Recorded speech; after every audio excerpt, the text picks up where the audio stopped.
ਸਤਿਨਾਮ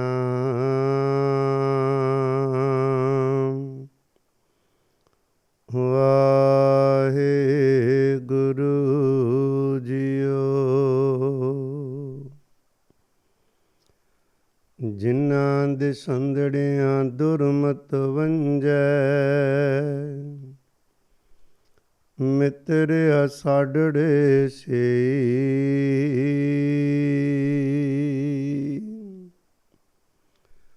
ਹੋਂ ਟੁੰਡੇਂਦੀ ਜਗ ਸਬਾਇਆ,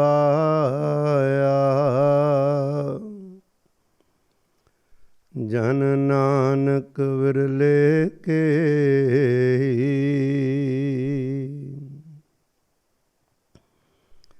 ਹੋਂ ਟੁੰਡੇਂਦੀ ਜਗ ਸਬਾਇਆ, ਜਨ ਨਾਨਕ ਵਿਰਲੇ ਕੇ।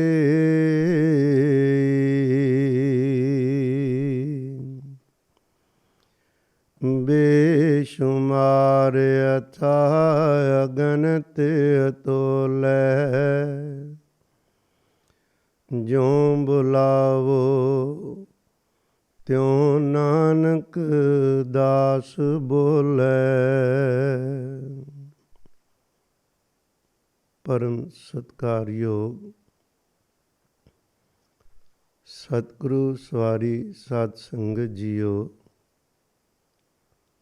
ਆਓ ਅੱਜ ਆਪਾਂ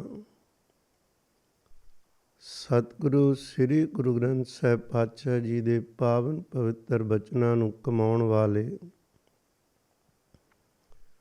ਧੰਨ ਗੁਰੂ ਨਾਨਕ ਸਾਹਿਬ ਗੁਰੂ ਗੋਬਿੰਦ ਸਿੰਘ ਪਾਤਸ਼ਾਹ ਜੀ ਦੇ ਸਿਧਾਂਤ ਨੂੰ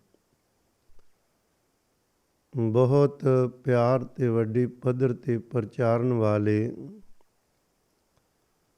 ਅਨੇਕਾਂ ਰੂਹਾਂ ਨੂੰ ਸਤਿਗੁਰੂ ਜੀ ਦੇ ਘਰ ਨਾਲ ਜੋੜ ਕੇ ਅੰਮ੍ਰਿਤ ਦੀ ਦਾਤ ਦਿਵਾਉਣ ਵਾਲੇ, ਪਰਮੇਸ਼ਰ ਜੀ ਦੀ ਭਗਤੀ ਨਾਲ ਜੋੜ ਕੇ ਅਨੇਕਾਂ ਜੀਵਨ ਨੂੰ, ਜ਼ਿੰਦਗੀਆਂ ਨੂੰ ਸਤਿਗੁਰੂ ਦੇ ਪਿਆਰ 'ਚ ਰੰਗਣ ਵਾਲੇ ਸਤਿਕਾਰਯੋਗ ਮਹਾਂਪੁਰਸ਼ ਸੰਤ ਬਾਬਾ ਬਸੰਤ ਸਿੰਘ ਜੀ ਜੌਲਾਂ ਵਾਲੇ, ਅੱਜ ਉਹਨਾਂ ਦੇ ਦਰਸ਼ਨ ਦੀਦਾਰ ਕਰੀਏ। ਕਿਵੇਂ ਉਹਨਾਂ ਨੇ ਮਹਾਨ ਘਾਲਣਾ ਘਾਲੀ, ਕਿਵੇਂ ਉਹ ਸਤਿਗੁਰਾਂ ਦੇ ਘਰ ਵਿੱਚ ਪ੍ਰਵਾਨ ਚੜ੍ਹੇ, ਤੇ ਪਤਾ ਲੱਗੇਗਾ ਵੀ ਕਿਵੇਂ ਮਹਾਨ ਸਾਧੂ ਦੀ ਪਦਵੀ 'ਤੇ ਇੱਕ ਜਦੋਂ ਪਹੁੰਚਦਾ, ਉਹਨੂੰ ਕਿਤਨੀ ਕੁ ਕਰੜੀ ਘਾਲਣਾ ਘਾਲਣੀ ਪੈਂਦੀ ਹੈ।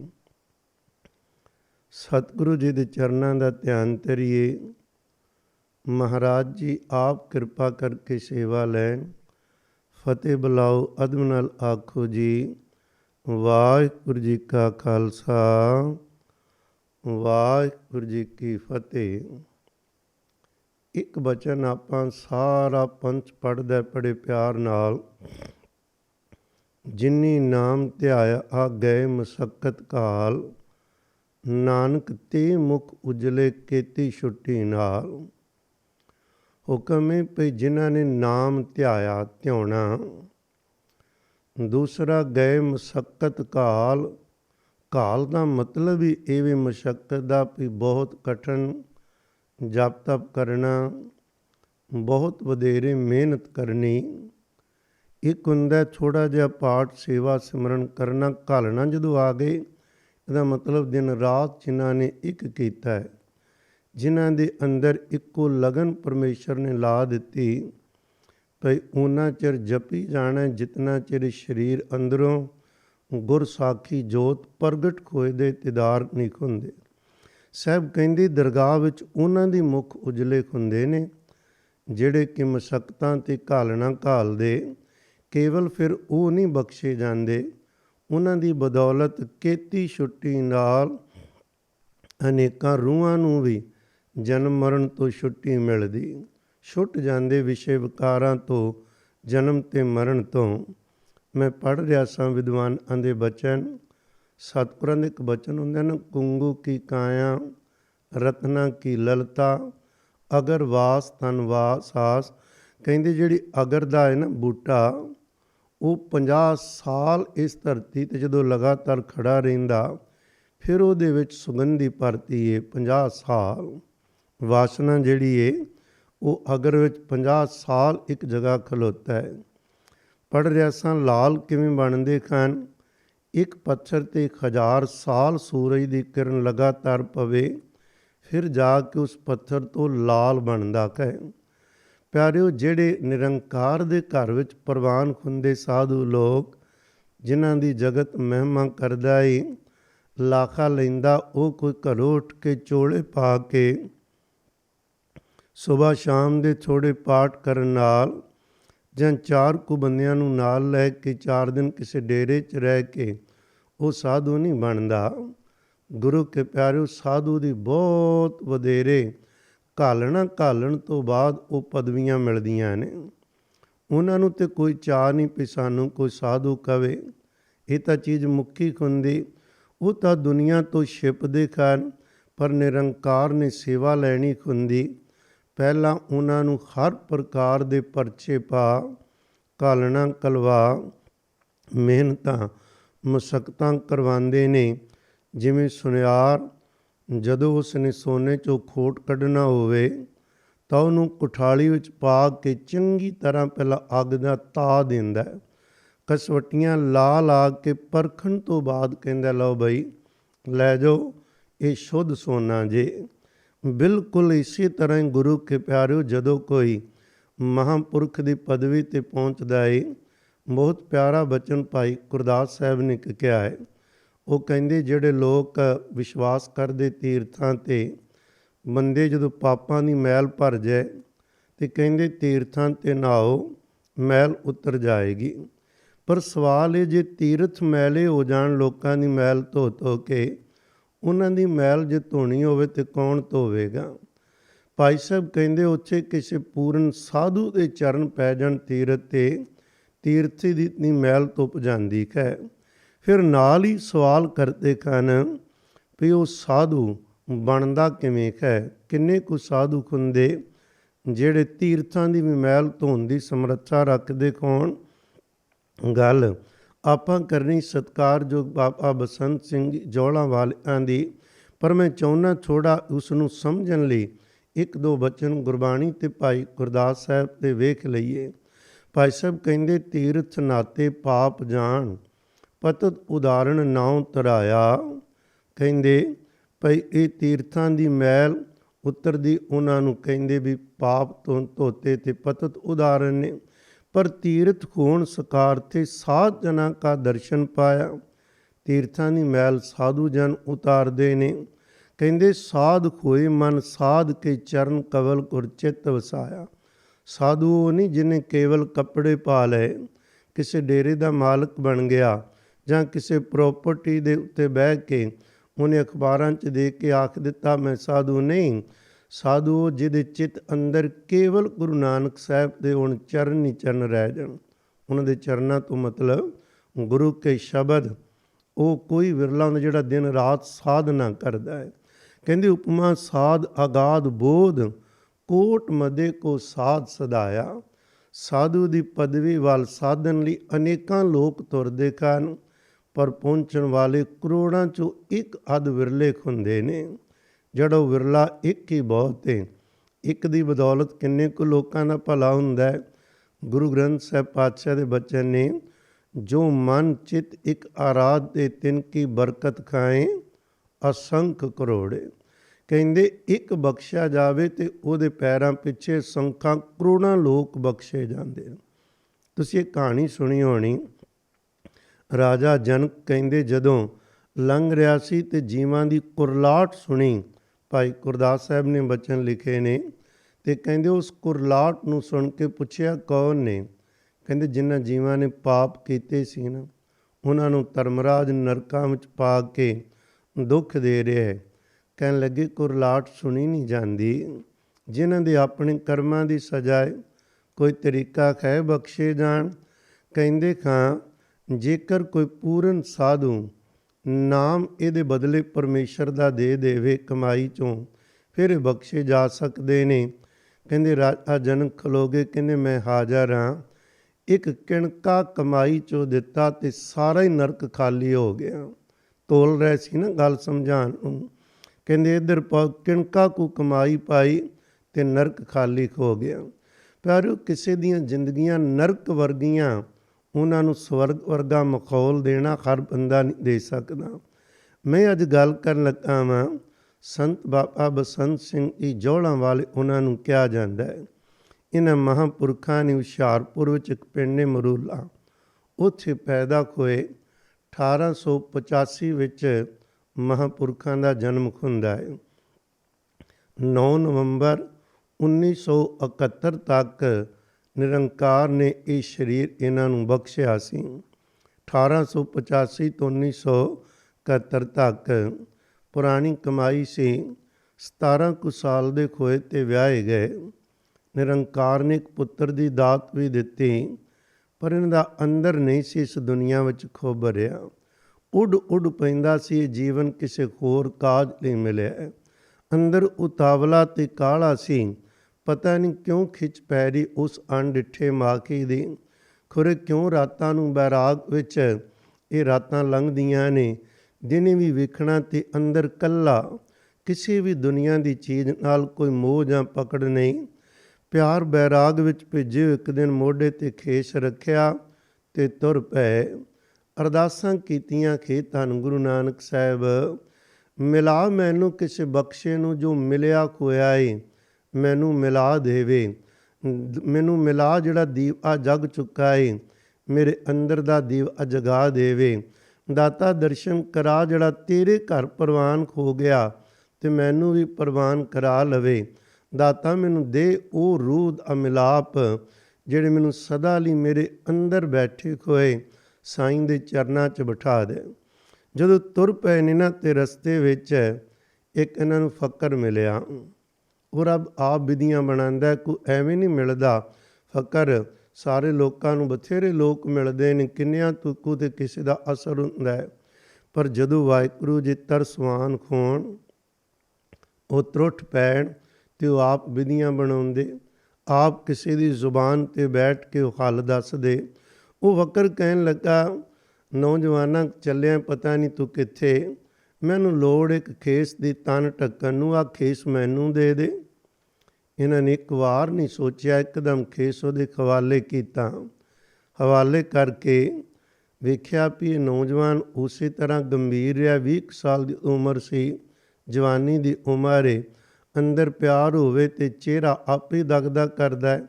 ਕਹਿਣ ਲੱਗੇ, ਬੱਚਾ ਕੋਈ ਬਹੁਤ ਪਵਿੱਤਰ ਆਤਮਾ ਜਾਪਦੀ ਹੈ। ਨਾਲ ਹੀ ਉਹਨਾਂ ਨੇ ਕਹਿ ਦਿੱਤਾ, ਜਾਓ ਜਿਨ੍ਹਾਂ ਨੂੰ ਲੱਭਣ ਚੱਲਿਆ ਹੈ ਨਾ, ਉਹ ਬਾਬਾ ਕਰਨਾਮ ਸਿੰਘ ਜੀ ਜਾਣ ਵਾਲੇ, ਉੱਥੇ ਚਲਾ ਜਾ, ਤੇਰਾ ਕਾਰਜ ਉੱਥੋਂ ਪੂਰਾ ਹੋਏਗਾ। ਉਹਨਾਂ ਪੁੱਛਿਆ ਨਹੀਂ, ਇਹਨਾਂ ਆਪੇ ਦੱਸ ਦਿੱਤਾ ਹੈ। ਕਹਿੰਦੇ ਇਸ਼ਾਰਾ ਮਿਲ ਗਿਆ। ਜਦੋਂ ਬਾਬਾ ਹਰਨਾਮ ਸਿੰਘ ਜਾਣ ਵਾਲਿਆਂ ਕੋਲ ਜਾਂਦੇ ਨੇ, ਭਾਈ ਕਿਸ਼ਨ ਸਿੰਘ ਜੀ ਨੂੰ ਲੈ ਕੇ, ਜਿਨ੍ਹਾਂ ਨੂੰ ਬਾਬਾ ਜੀ ਪਿਆਰ ਨਾਲ ਰੱਬ ਜੀ ਕਹਿੰਦੇ ਸਨ, ਤੇ ਜਦੋਂ ਉਹਨਾਂ ਦੇ ਰਾਹੀਂ ਮਿਲੇ ਜਾ ਕੇ, ਜੀ ਇਹ ਬੱਚਾ ਆਇਆ ਹੈ, ਰੱਬ ਦੇ ਘਰ ਦੀ ਬਾਤ ਪੁੱਛਦਾ ਏ। ਬਾਬਾ ਹਰਨਾਮ ਸਿੰਘ ਜੀ ਕਹਿਣ ਲੱਗੇ, ਸੀ ਬੜੇ ਚਿਰ ਤੋਂ ਇੰਤਜ਼ਾਰ ਕਰ ਰਹੇ ਸਾਂ, ਉਡੀਕ ਰਹੇ ਸਾਂ, ਬੜੀ ਦੇਰ ਨਾਲ ਆਏ ਨੇ ਜੀ ਆਇਆਂ ਨੂੰ। ਬਸ ਉੱਥੇ ਹੀ ਰੱਖ ਲਿਆ, ਘਰ ਭੁੱਲ ਗਿਆ।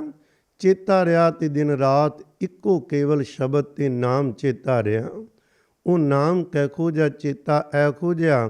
ਬਾਬਾ ਹਰਨਾਮ ਸਿੰਘ ਖੁਰਾ ਨੇ ਮਿਹਰ ਭਰੀ ਦ੍ਰਿਸ਼ਟੀ ਪਾਈ, ਸੇਵਾ ਚਲਾ ਕੇ ਸਿਮਰਨ ਦੀ ਜੁਗਤੀ ਦੱਸੀ, ਤੇ ਇਹੋ ਜਿਹਾ ਗਡੂੰਦ ਕੀਤਾ ਜਿਵੇਂ ਨਾ ਅੰਦਰ ਹੀ ਅੰਦਰ ਰਹਿਣਾ ਚਾਹੁੰਦੇ ਨੇ। ਅੱਗੇ ਨਹੀਂ ਸੀ ਕੋਈ ਦੁਨੀਆ ਦੀ ਪਕੜ, ਬਸ ਹੁਣ ਤੇ ਕਿਉਂਕਿ ਘਰੋਂ ਘਾਲਣ ਆਏ ਨੇ। ਕਈ ਵਾਰ ਬੰਦਾ ਤੁਰਦਾ ਹੀ ਧਰਮ ਦੇ ਰਾਹ 'ਤੇ ਵੇ, ਫਿਰ ਚਲੋ ਇੱਧਰ ਨਹੀਂ ਕੋਈ ਪਦਵੀ ਮਿਲੀ ਤੇ ਇੱਧਰੋਂ ਮਿਲੇਗੀ। ਬੜੇ ਬੜੇ ਲੋਕ ਧਰਮ ਲਈ ਇਸ ਕਰਕੇ ਆਸਰਾ ਲੈਂਦੇ, ਕੋਈ ਰਾਜਨੀਤਿਕ ਕੋਈ ਪਦਵੀ ਮਿਲ ਜਾਏਗੀ, ਉਹ ਨਹੀਂ ਤਾਂ ਸਾਨੂੰ ਕੋਈ ਸਾਧੂ ਦੀ ਪਦਵੀ ਮਿਲੇਗੀ, ਅਸਥਾਨ ਬਣਾ ਕੇ ਲੋਕਾਂ ਨੂੰ ਮਗਰ ਲਾਵਾਂਗੇ। ਇਹ ਕਹਾਣੀਆਂ ਹੋਰਾਂ ਲੋਕਾਂ ਦੀਆਂ ਨੇ, ਜਿਹੜੇ ਧੰਨ ਗੁਰੂ ਨਾਨਕ ਸਾਹਿਬ 'ਤੇ ਬਖਸ਼ੇ ਨੇ। ਪਿਆਰਿਓ, ਉਹਨਾਂ ਦੀ ਪਕੜ ਕੋਈ ਨਹੀਂ, ਉਹ ਲੈਣਾ ਕੁਛ ਨਹੀਂ ਚਾਹੁੰਦੇ, ਕੇਵਲ ਆਪਣਾ ਆਪ ਸਤਿਗੁਰੂ ਨੂੰ ਦੇਣ ਲਈ ਘਰੋਂ ਤੁਰਦੇ ਨੇ। ਜਿਹੜਾ ਦੇਣਾ ਤੁਰੇਗਾ ਉਹ ਇੱਕ ਜਗਤ ਨੂੰ ਕੁਛ ਦੇ ਸਕੇਗਾ। ਜਿਹਦੀ ਭਾਵਨਾ ਹੀ ਨਿੱਕੀ ਨਿੱਕੀ ਪਦਵੀ, ਕਿਸੇ ਨੇ ਵੋਟਾਂ ਲੈ ਕੇ ਲੈ ਲਈ, ਕਿਸੇ ਨੇ ਭੇਖ ਪਾ ਕੇ ਲੈ ਲਈ, ਪਿਆਰਿਓ ਨਹੀਂ ਮਹਾਰਾਜ ਉਧਰੋਂ ਬਚਾਏ, ਕਿਰਪਾ ਕਰਕੇ ਕਿਸੇ ਦਾ ਫੁਰਨਾ ਨਾ ਇਹੋ ਜਿਹਾ ਬਣੇ, ਉਹਦੇ ਨਾਲ ਖਜ਼ਾਰਾਂ ਹੀ ਧਰਮ ਦੇ ਰਾਹ 'ਤੇ ਤੁਰਨ ਵਾਲੀਆਂ ਰੂਹਾਂ ਦਾ ਨੁਕਸਾਨ ਹੋ ਜਾਂਦਾ ਹੈ। ਉਹ ਕਹਿੰਦੇ ਮੈਂ ਜਾਣਿਆ ਵੱਡ ਹੰਸ ਹੈ ਤਾਂ ਮੈਂ ਕੀਤਾ ਸੰਗ, ਜੇ ਜਾਣਾ ਬਗ ਬੱਪੜਾ ਜਨਮ ਨ ਦੀ ਅੰਗ। ਹੰਸ ਸਮਝਿਆ ਪਰ ਬਗਲੇ ਨਿਕਲੇ। ਗੱਲ ਕਰ ਰਹੇ ਸਾਂ ਮਹਾਂਪੁਰਖਾਂ ਦੀ ਗਏ, ਇਹੋ ਜਿਹੇ ਜੁੜੇ, ਇਹੋ ਜਿਹੇ ਜੁੜੇ। ਕੁਝ ਸਮਾਂ ਇੱਥੇ ਰਹਿ ਨਾ, ਸਿਆਲ ਦੇ ਦਿਨ ਸਨ, ਬਾਹਰ ਇਕਾਂਤ ਵਿੱਚ ਚੌਂਕੜਾ ਮਾਰ ਕੇ ਜਿੱਥੇ ਭਜਨ ਕਰਦੇ, ਅੱਜ ਇਹੋ ਜਿਹੀ ਬਿਰਤੀ ਜੁੜੀ ਉੱਠਣਾ ਭੁੱਲ ਗਿਆ। ਸਰਦੀਆਂ ਦੇ ਦਿਨ ਸਨ, 24 ਘੰਟੇ ਲੰਘ ਗਏ। ਰਾਤ ਨੂੰ ਨਾ ਪਾਲਾ ਪੈ ਰਿਹਾ ਤੇ ਕੱਕਰ ਪੈ ਰਿਹਾ ਸੀ। ਕੋਰਾ ਉੱਪਰ ਜੰਮਿਆ ਖੋਇਆ, ਪਰ ਬਾਬਾ ਬਸੰਤ ਸਿੰਘ ਮਹਾਰਾਜ ਉਸੇ ਤਰ੍ਹਾਂ ਹੀ ਅਡੋਲ ਬੈਠੇ ਹੋਏ ਨੇ। ਕੋਈ ਠੰਡ ਦੀ ਪਰਵਾਹ ਨਹੀਂ, ਕੋਈ ਖੁਸ਼ ਨਹੀਂ, ਨਾ ਕੋਈ ਦੁਨੀਆ ਨੂੰ ਵਿਖਾਵਾ। ਬਾਬਾ ਹਰਨਾਮ ਸਿੰਘ ਜੀ ਲੰਘੇ, ਦ੍ਰਿਸ਼ਟੀ ਪਾਈਓ ਨੇ ਪਾ ਕੇ ਉਠਾਇਆ ਤੇ ਕਹਿਣ ਲੱਗੇ ਆ ਬੇਟਾ, ਹੁਣ ਤੇਰੀ ਇੱਥੇ ਭਗਤੀ ਪੂਰੀ ਹੋ ਗਈ ਏ।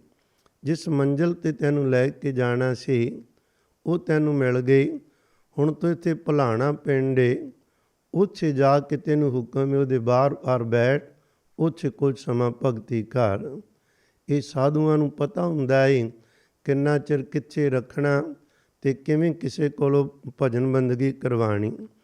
ਸਾਰੇ ਜਗਿਆਸੂਆਂ ਲਈ ਨਾ ਵੱਖਰਾ ਉਪਦੇਸ਼ ਹੋਏਗਾ, ਇੱਕੋ ਜਿਹਾ ਨਹੀਂ ਹੋਇਆ ਕਰਦਾ। ਉਹਦਾ ਕਾਰਨ ਸਾਰਿਆਂ ਦੀ ਇੱਕੋ ਜਿਹੀ ਭਾਵਨਾ ਨਹੀਂ ਹੁੰਦੀ, ਇੱਕੋ ਜਿਹੀ ਕਮਾਈ ਨਹੀਂ ਹੁੰਦੀ। ਤੁਸੀਂ ਦੇਖੋਗੇ ਨਾ ਸਤਿਗੁਰਾਂ ਦੇ ਇਤਿਹਾਸ ਵਿੱਚ ਭਾਈ ਨੰਦ ਲਾਲ ਸਾਹਿਬ ਇੰਨੇ ਵਿਦਵਾਨ ਨੇ, ਉਹ ਮੰਗਦੇ ਨੇ ਸਤਿਗੁਰੂ ਦੀ ਮਿਹਰ ਭਰੀ ਨਿਗਾਹ। ਉਹਨਾਂ ਨੂੰ ਕਹਿੰਦੇ ਅਜੇ ਪ੍ਰਵਾਨ ਨਹੀਂ। ਪਰ ਗੁਰੂ ਕੇ ਪਿਆਰਿਓ ਬਾਬਾ ਬੰਦਾ ਸਿੰਘ ਬਹਾਦਰ ਪਾਖੰਡ ਕਰ ਰਿਹਾ, ਦੁਨੀਆ ਨੂੰ ਠੱਗ ਰਿਹਾ। ਇੱਕੋ ਨਿਗਾਹ ਪਾ ਕੇ ਏਡੀ ਵੱਡੀ ਬਖਸ਼ਿਸ਼ ਕੀ ਕੌਮ ਦਾ ਜਥੇਦਾਰ ਬਣਾ ਦਿੰਦੇ ਨੇ। ਸਤਿਗੁਰੂ ਜੀ ਦੀ ਮੌਜ ਹੈ ਨਾ। ਭਾਈ ਮੰਝ ਨੂੰ ਕਹਿੰਦੇ ਨੇ ਭਈ ਜੇ ਸਿੱਖੀ ਲੈਣੀ ਹੈ ਤਾਂ ਸਾਰਾ ਘਰ-ਬਾਰ ਪਹਿਲਾਂ ਬਰਬਾਦ ਹੋਏਗਾ ਅਤੇ ਵਾਕਿਆ ਹੋ ਜਾਂਦਾ। ਦੂਸਰੇ ਆਉਂਦੇ ਨੇ ਅਤੇ ਉਹਨਾਂ ਨੂੰ ਕੋਲੋਂ ਕਹਿੰਦੇ ਨੇ ਵੀ ਰਾਜ ਭਾਗ ਵੀ ਮਿਲੇਗਾ ਅਤੇ ਸਿੱਖੀ ਵੀ ਮਿਲੇਗੀ। ਆਪਾਂ ਇਹ ਨਹੀਂ ਕਹਿ ਸਕਦੇ ਸਾਰਿਆਂ ਲਈ ਇੱਕੋ ਜਿਹਾ ਕਾਨੂੰਨ। ਉਹਨੇ ਬਖਸ਼ਿਸ਼ ਇੱਕੋ ਜਿਹੀ ਦੇਣੀ, ਪਰ ਲੈਣ ਵਾਲਿਆਂ ਦੇ ਭਾਵਨਾ ਅਤੇ ਮਨ ਦੀ ਅਵਸਥਾ ਵੱਖਰੀ ਹੋਇਆ ਕਰਦੇ। ਬਰਸਾਤ ਜਦੋਂ ਪੈਂਦੀ ਹੈ ਨਾ ਅਤੇ ਪਾਣੀ ਇੱਕੋ ਜਿਹਾ ਹੀ ਹੁੰਦਾ ਹੈ, ਪਰ ਜਦੋਂ ਥੱਲੇ ਆ ਕੇ ਥਾਲੀ 'ਚ ਪੈ ਜਾਏ ਉਹਦੀ ਸ਼ੇਪ ਹੋਰ ਬਣ ਜਾਏਗੀ, ਗਲਾਸ ਪੈ ਜਾਏਗੀ ਉਹਦੀ ਸ਼ਕਲ ਹੋਰ ਤਰ੍ਹਾਂ ਦੀ, ਕੌਲੀ 'ਚ ਪੈ ਗਿਆ ਹੋਰ ਤਰ੍ਹਾਂ ਦੀ, ਛੱਪੜ 'ਚ ਪੈ ਕੇ ਉਹਦਾ ਆਕਾਰ ਹੋਰ ਬਣੇਗਾ। ਪਾਣੀ ਨਹੀਂ ਬਦਲਿਆ, ਇਹ ਜਿਸ ਜਗ੍ਹਾ 'ਤੇ ਪਾਣੀ ਟਿਕਿਆ ਏ ਉਹ ਵੱਖਰੇ ਵੱਖਰੇ ਭਾਂਡੇ ਨੇ। ਕਹਿਣ ਲੱਗੇ ਭਲਾਣੇ ਚਲੇ ਜਾਓ, 7 ਬਚਨ ਉੱਥੇ ਜਾ ਕੇ ਇਹੋ ਜਿਹੇ ਜੁੜੇ, ਉੱਠਣਾ ਹੀ ਭੁੱਲ ਗਏ। ਖਾਣਾ ਪੀਣਾ ਕਿੰਨੇ ਸੀ, ਕਿਹੜਾ ਕੋਈ ਕਿਸੇ ਨੂੰ ਕਹਿਣਾ ਸੀ ਵੀ ਆਪਾਂ ਇੱਥੇ ਬੈਠਿਆਂ ਰੋਟੀ ਦੇ ਜਿਆ ਕਰੋ ਜਾਂ ਕੱਪੜੇ ਦੇ ਜਿਆ ਕਰੋ। ਨਹੀਂ, ਇਹ ਤਾਂ ਸਾਡੇ ਵਰਗੀਆਂ ਦੀ ਹੁੰਦੀਆਂ ਨੇ। ਜਦੋਂ ਤੁਰਨਾ ਏ, ਸਵੇਰ ਦਾ ਖਾਣੇ ਦਾ ਪ੍ਰਬੰਧ, ਦੁਪਹਿਰ ਦਾ, ਰਾਤ ਦਾ, ਕੱਪੜਾ ਲੈਣਾ, 4 ਚੁਫੇਰੇ ਵੇਖਣਾ, ਕੋਈ ਡਰ ਭਉ ਹੁੰਦੇ ਨੇ ਵੀ ਇਕੱਲੇ ਕਾਰੇ ਨਹੀਂ ਰਹਿਣਾ। ਇਹ ਲੋਕ ਰੱਬ ਦੇ ਆਸਰੇ ਜੰਗਲ ਬੇਲਿਆਂ 'ਚ ਤੁਰਦੇ ਅਤੇ ਰੋਜੀ ਰੋਟੀ ਦਾ ਉਹਦੇ 'ਤੇ ਡੋਰ ਸੁੱਟਦੇ ਨੇ। ਜਦੋਂ ਬਹਿ ਗਏ ਬਾਬਾ ਜੀ ਹੋਰੀ, ਇਹੋ ਜਿਹੀ ਸਮਾਧੀ ਚੁੜੀ, ਦਸਮ ਦੁਆਰ ਵਿੱਚ ਸਵਾਦ ਚੜ੍ਹਾ ਕੇ ਬਹਿ ਗਏ। ਕਈ ਮਹੀਨੇ ਲੰਘ ਗਏ, ਕੁਛ ਵੀ ਨਹੀਂ ਪਤਾ, ਅਡੋਲ ਬੈਠੇ ਨੇ। ਸੋਚੋ ਕਿੰਨੀ ਕੁ ਘਾਲਣਾ ਹੋਏਗੀ। ਕਹਿੰਦੇ ਜਿਹੜੇ ਤਨ ਦੇ ਕੱਪੜੇ ਸੀ ਨਾ, ਉਹ ਸਿਉਂਕ ਹੌਲੀ ਹੌਲੀ ਖਾਂਦੀ ਖਾਂਦੀ ਸਾਰੇ ਖਾ ਗਈ। ਚੋਲਾ ਵੀ ਤਨ 'ਤੇ ਨਹੀਂ ਰਹਿ ਗਿਆ, ਦਸਤਾਰ ਨਹੀਂ, ਬਸਤਰ ਨਹੀਂ, ਪਰ ਸਮਾਧੀ ਉਸੇ ਤਰ੍ਹਾਂ ਹੈ, ਨੈਣ ਪ੍ਰੈਣ ਉਸੇ ਤਰ੍ਹਾਂ ਨੇ। ਅਡੋਲ ਬੈਠੇ, 4 ਚੁਫੇਰੇ ਘਾਹ ਵੱਡਾ ਵੱਡਾ ਹੋ ਗਿਆ, ਪਰ ਬਾਬਾ ਜੀ ਅਡੋਲ ਬੈਠੇ ਨੇ। ਜਦੋਂ ਰੱਬ ਨੇ ਵਿਧ ਬਣਾਉਣੀ ਸੀ, ਇੱਕ ਉਦਾਸੀ ਸਾਧੂ ਆਏ। ਉਦਾਸੀ ਸਾਧੂ ਨਾ ਮੰਡਲੀਆਂ ਲੈ ਕੇ ਫਿਰਿਆ ਕਰਦੇ ਸਨ ਪ੍ਰਚਾਰ ਵਾਸਤੇ। ਨਿਰਮਲੇ ਉਦਾਸੀ ਮਹਾਂਪੁਰਖਾਂ ਨੇ ਪਿਆਰਿਓ ਸਾਰੇ ਵਿਦਵਾਨ ਮੰਨਦੇ ਨੇ, ਜਦੋਂ 100 ਸਾਲ ਕੌਮ 'ਤੇ ਮੁਸੀਬਤਾਂ ਆਈਆਂ, ਘਰ ਘਾਟ ਖੋਹ ਲਏ ਗਏ, ਕਿਸੇ ਸਿੱਖ ਦੇ ਕੋਲ ਕੋਈ ਪਿੰਡ ਨਗਰ ਵਿੱਚ ਥਾਂ ਨਹੀਂ ਸੀ, ਜੰਗਲ ਬੇਲਿਆਂ 'ਚ ਰਹਿ ਕੇ ਗੁਜ਼ਾਰਾ ਕਰਦੇ। ਉਹਦੇ ਨਾਲ ਉਦਾਸੀ ਮਹਾਂਪੁਰਖਾਂ ਅਤੇ ਨਿਰਮਲਿਆਂ ਨੇ ਸਤਿਗੁਰੂ ਜੀ ਦੀ ਸਿੱਖੀ 'ਤੇ ਸਿਧਾਂਤ ਸੰਭਾਲ ਕੇ ਰੱਖੇ ਸਨ। ਇਹਨਾਂ ਦੀ ਬਦੌਲਤ ਹੀ ਉਹ ਪਰੰਪਰਾ ਅੱਗੇ ਚੱਲਦੀਆਂ ਰਹੀਆਂ। ਖੈਰ, ਗੱਲ ਕਰ ਰਹੇ ਸਾਂ, ਉਦਾਸੀ ਮਹਾਂਪੁਰਖ ਲੰਘ ਰਹੇ ਸੀ। ਲੰਘਦਿਆਂ ਨਾ ਘੋੜੇ 'ਤੇ ਸਵਾਰ ਸੀ ਜਿਹੜੇ ਮੇਨ ਸਨ ਮਹਾਂਪੁਰਖ। ਬਾਕੀ ਨਾਲ ਸਾਧਨਾ ਕਰਨ ਵਾਲੇ ਕਾਫੀ ਸਾਧੂ ਸੀ। ਉਹਨਾਂ ਦੀ ਨਾ ਅੰਦਰੋਂ ਅਚਾਨਕ ਕੀ ਸੁਰਤੀ ਜਿਹੜੀ ਟਿਕੀ ਹੋਈ ਸੀ ਸ਼ਬਦ ਦੇ ਨਾਲ, ਉੱਥੋਂ ਉੱਕ ਗਈ। ਜਪਣ ਵਾਲੇ ਜਾਣਦੇ ਨੇ ਭਈ ਸੁਰਤੀ ਲੱਗਦੀ ਵੀ ਉਹਦੀ ਮਿਹਰ ਨਾਲ ਟੁੱਟਦੀ ਏ, ਅਤੇ ਪਿਆਰਿਓ ਜ਼ਰੂਰ ਕੋਈ ਕਾਰਨ ਬਣਦਾ ਸਾਡੇ ਵੱਲੋਂ। ਇਸੇ ਕਾਰਨ ਨਿਰੰਕਾਰ ਨੇ ਬਣਾਇਆ। ਕਹਿਣ ਲੱਗੇ ਰੁਕ ਜਾਓ, ਇਹ ਜਿਹੜੀ ਸੁਰਤੀ ਅਚਾਨਕ ਹਿੱਲੀ ਹੈ ਨਾ, ਜ਼ਰੂਰ ਕੋਈ ਪਰਮਾਤਮਾ ਸਿਹਣਿਆ ਦੇਣਾ ਚਾਹੁੰਦਾ ਹੈ। ਇਹਨਾਂ ਨੇ ਵੇਖਿਆ 4 ਚੁਫੇਰੇ ਭਈ ਇੱਥੇ ਕੋਈ ਮਹਾਤਮਾ ਬੈਠਾ ਹੈ। ਆਨੰਦ ਵੀ ਬੜਾ ਹੈ, ਪਰ ਸੁਰਤੀ ਬਾਹਰ ਆ ਗਈ। 2 ਗੱਲਾਂ ਨੇ ਨਾ, ਸੁਰਤੀ ਤੇ ਹੋਰ ਗਡੂੰਦ ਹੋਣੀ ਸੀ, ਪਰ ਇਹ ਬਾਹਰ ਆਈਏ ਜ਼ਰੂਰ ਕੋਈ ਸੁਣਿਆ। ਇੱਕ ਵਾਰ ਨਾ ਬਾਬਾ ਅਤਰ ਸਿੰਘ ਜੀ ਮਸਤੂਆਣੇ ਵਾਲੇ ਸੰਗਤ ਤੋਂ ਛਿਪ ਕੇ ਹਿਮਾਚਲ ਦੇ ਪਹਾੜਾਂ ਵਿੱਚ ਚਲੇ ਗਏ ਸੀ। ਚਾਹੁੰਦੇ ਸੀ ਕਾਂਤ 'ਚ ਉੱਥੇ ਜਾ ਕੇ ਵਾਹਿਗੁਰੂ ਸ਼ਬਦ ਦਾ ਸਿਮਰਨ ਕੀਤਾ। ਬਹੁਤ ਸਾਰੇ ਮਹਾਤਮਾ ਵੱਖ-ਵੱਖ ਕਾਂਤ ਵਿੱਚ ਬੈਠੇ ਸੀ। ਉਹਨਾਂ ਮਹਾਤਮਾ ਨੇ ਵੇਖਿਆ ਵੀ ਸਾਰਾ ਜੰਗਲ ਹੀ ਵਾਹਿਗੁਰੂ ਸ਼ਬਦ ਦੀ ਧੁਨ ਅਲਾਪ ਰਿਹਾ। ਬੜੇ ਹੈਰਾਨ ਹੋਏ ਵੀ ਇੰਨਾ ਟਿਕਾਓ ਤੇ ਵਾਹਿਗੁਰੂ ਸ਼ਬਦ ਗੂੰਜ ਰਿਹਾ ਏ, ਕੌਣ ਆ ਗਿਆ ਇਸ ਪਹਾੜਾਂ ਤੇ ਜੰਗਲਾਂ 'ਚ। ਲੱਭਦੇ ਗਏ ਤੇ ਨੇਤਰ ਬੰਦ ਕਰਕੇ ਸਤਿਕਾਰਯੋਗ ਬਾਬਾ ਅਤਰ ਸਿੰਘ ਜੀ ਮਸਤੂਆਣੇ ਵਾਲੇ ਬੈਠੇ ਸੀ। ਨਮਸਕਾਰ ਕੀਤੀ। ਖੈਰ, ਮੇਰੇ ਕਹਿਣ ਤੋਂ ਇਹ ਅੰਦਰ ਖਿਲਦਾ ਹੈ ਗੁਰੂ ਕੇ ਪਿਆਰਿਓ, ਖਿਲਾਉਂਦਾ ਉਹ ਆਪ ਹੀ ਏ। ਇਹ ਆਏ ਨਾ ਵੇਖਿਆ ਵੀ ਤਾਂ ਸੁਰਤੀ ਚੜਾ ਕੇ ਬੈਠੇ ਨੇ, ਕੱਪੜੇ ਵੀ ਸ਼ੌਂਕ ਆ ਗਈ। ਕਮਾਈ ਨੂੰ ਨਾ ਨਮਸਕਾਰ ਕੀਤੀ। ਪਿਆਰਿਓ, ਕਮਾਈਆਂ ਨੂੰ ਨਮਸਕਾਰਾਂ ਹੁੰਦੀਆਂ ਨੇ। ਬਹੁਤੀ ਵਾਰੀ ਤਾਂ ਕਮਾਈਆਂ ਵਾਲੇ ਦਾ ਨਾਂ ਲੈ ਕੇ ਲੋਕੀ ਆਮ ਸੰਗਤਾਂ ਦੀਆਂ ਭਾਵਨਾਵਾਂ ਦਾ ਨਜਾਇਜ਼ ਫਾਇਦਾ ਉਠਾਉਂਦੇ ਨੇ।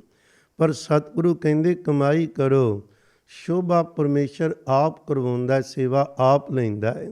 ਜਦੋਂ ਕੋਈ ਘਾਲਣਾ ਘਾਲਦਾ ਹੈ, ਕਿਹੋ ਜਿਹੇ ਉਹਦੇ ਹਾਲਾਤ ਹੁੰਦੇ ਹੋਣਗੇ। ਬਾਬਾ ਫਰੀਦ ਸਾਹਿਬ ਦਾ ਬਚਨ ਪੜ੍ਹੋ ਖਾਂ ਜਰਾ, ਸਾਹਮਣੇ ਲਿਆਓ।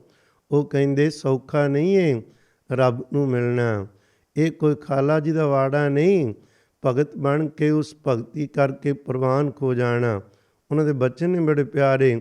ਉਹ ਕਹਿੰਦੇ ਫਰੀਦਾ ਤਨ ਸੁੱਕਾ ਪਿੰਜਰ ਚੀਆ, ਤਲੀਆਂ ਖੂੰਡੇ ਕਾ, ਅਜੈ ਸੋ ਰੱਬ ਨਾ ਬੋੜਿਓ, ਦੇਖ ਬੰਦੇ ਕੇ ਭਾਗ। ਭਗਤ ਕਬੀਰ ਸਾਹਿਬ ਕਹਿੰਦੇ ਕਬੀਰ ਮਹਿੰਦੀ ਕਰਕੇ ਘਾਲਿਆ, ਆਪ ਪਿਸਾਏ ਜਿਵੇਂ ਮਹਿੰਦੀ ਨੂੰ ਨਾ ਕੋਈ ਪੀਸ ਦਿੰਦਾ ਏ, ਇਸੇ ਤਰ੍ਹਾਂ ਘਾਲਣਾ ਘਾਲੀ। ਮੈਂ ਪੀਸ ਗਿਆ ਵਾਂ, ਪਰ ਤੈ ਸਹਿ ਬਾਤ ਨਾ ਪੁੱਛਿਆ, ਕਬਹੂ ਨਾ ਲਾਈ ਪਾਏ। ਅਜੇ ਵੀ ਤੂੰ ਮੈਨੂੰ ਪੈਰਾਂ 'ਚ ਚਰਨਾਂ 'ਚ ਨਹੀਂ ਲਾ ਰਿਹਾ। ਉਸ ਉਦਾਸੀ ਮਹਾਂਪੁਰਖ ਕੋਲ ਜੁਗਤੀ ਸੀ, ਉਹਨਾਂ ਸੁਰਤੀ ਉਤਾਰੀ। ਬਾਬਾ ਜੀ ਨੇ ਨੇਤਰ ਖੋਲ੍ਹੇ, ਇੰਝ ਲੱਗਦਾ ਜਿਵੇਂ ਹੁਣੇ ਇਸ਼ਨਾਨ ਕਰਕੇ ਆਏ ਨੇ, ਤਰੋ ਤਾਜ਼ੇ ਸਨ। ਜਦੋਂ ਇਹੋ ਜਿਹੇ ਦਰਸ਼ਨ ਕੀਤੇ, ਨਮਸਕਾਰ ਕੀਤੇ, ਇੰਨੀ ਅਡੋਲ ਅਵਸਥਾ ਵੀ ਤਨ ਦੀ ਖਬਰ ਨਹੀਂ ਹੈ। ਸਾਡੇ 'ਤੇ ਵੀ ਕਿਰਪਾ ਕਰੋ। ਪਿਆਰ ਨਾਲ ਕਹਿਣ ਲੱਗੇ ਜੀ ਸਾਡੇ ਕੋਲ ਕੁਛ ਵੀ ਨਹੀਂ, ਬੈਠੇ ਹਾਂ ਕਿਸੇ ਦੇ ਬਿਠਾਏ। ਜੀ ਕੌਣ ਤੁਹਾਡੇ? ਗੁਰਦੇਵ ਜੀ ਬਾਬਾ ਹਰਨਾਮ ਸਿੰਘ ਜੀ।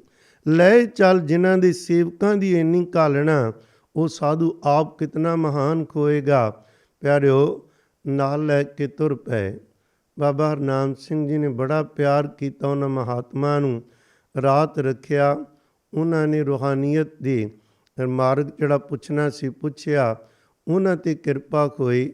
ਸਵੇਰੇ ਪਿਆਰ ਨਾਲ ਤੋਰਿਆ, ਅਤੇ ਤੋਰਨ ਤੋਂ ਬਾਅਦ ਕਿਉਂਕਿ ਉਦਾਸੀਆਂ ਨੇ ਕਿੰਨੀ ਵਾਰੀ ਤਾਰੀਫ ਕੀਤੀ ਸੀ ਜਾ ਕੇ, ਕਹਿਣ ਲੱਗੇ ਬਾਬਾ ਬਸੰਤ ਸਿੰਘ ਧੰਨ ਨੇ, ਧੰਨ ਨੇ, ਧੰਨ ਨੇ, ਜਿਹੜੇ ਇੰਨੀ ਕਮਾਈ ਕਰ ਰਹੇ ਸਨ। ਤੁਸੀਂ ਆਪ ਕਿਤਨੇ ਮਹਾਨ ਹੋ, ਸਾਡੀ ਵੀ ਝੋਲੀ ਖੈਰ ਪਾਓ। ਪੈ ਗਈ ਖੈਰ, ਚਲੇ ਗਏ। ਕਹਿੰਦੇ ਹੁਣ ਆ ਜਾਓ ਬਸੰਤ ਸਿੰਘ ਜੀ, ਤੁਸੀਂ ਸਾਡੇ ਵੱਲ। ਇਹਨਾਂ ਨੂੰ ਬੁਲਾ ਕੇ ਜਿਵੇਂ ਤੀਰ ਦੀ ਤਰ੍ਹਾਂ ਪਿਆਰੇ ਇੱਕ ਲੋਖੇ ਦੀ ਰਾੜ 'ਤੇ ਲਈ, ਬਾਬਾ ਬਸੰਤ ਸਿੰਘ ਜੀ ਨੂੰ ਕੁੱਟਣਾ ਸ਼ੁਰੂ ਕਰ ਦਿੱਤਾ।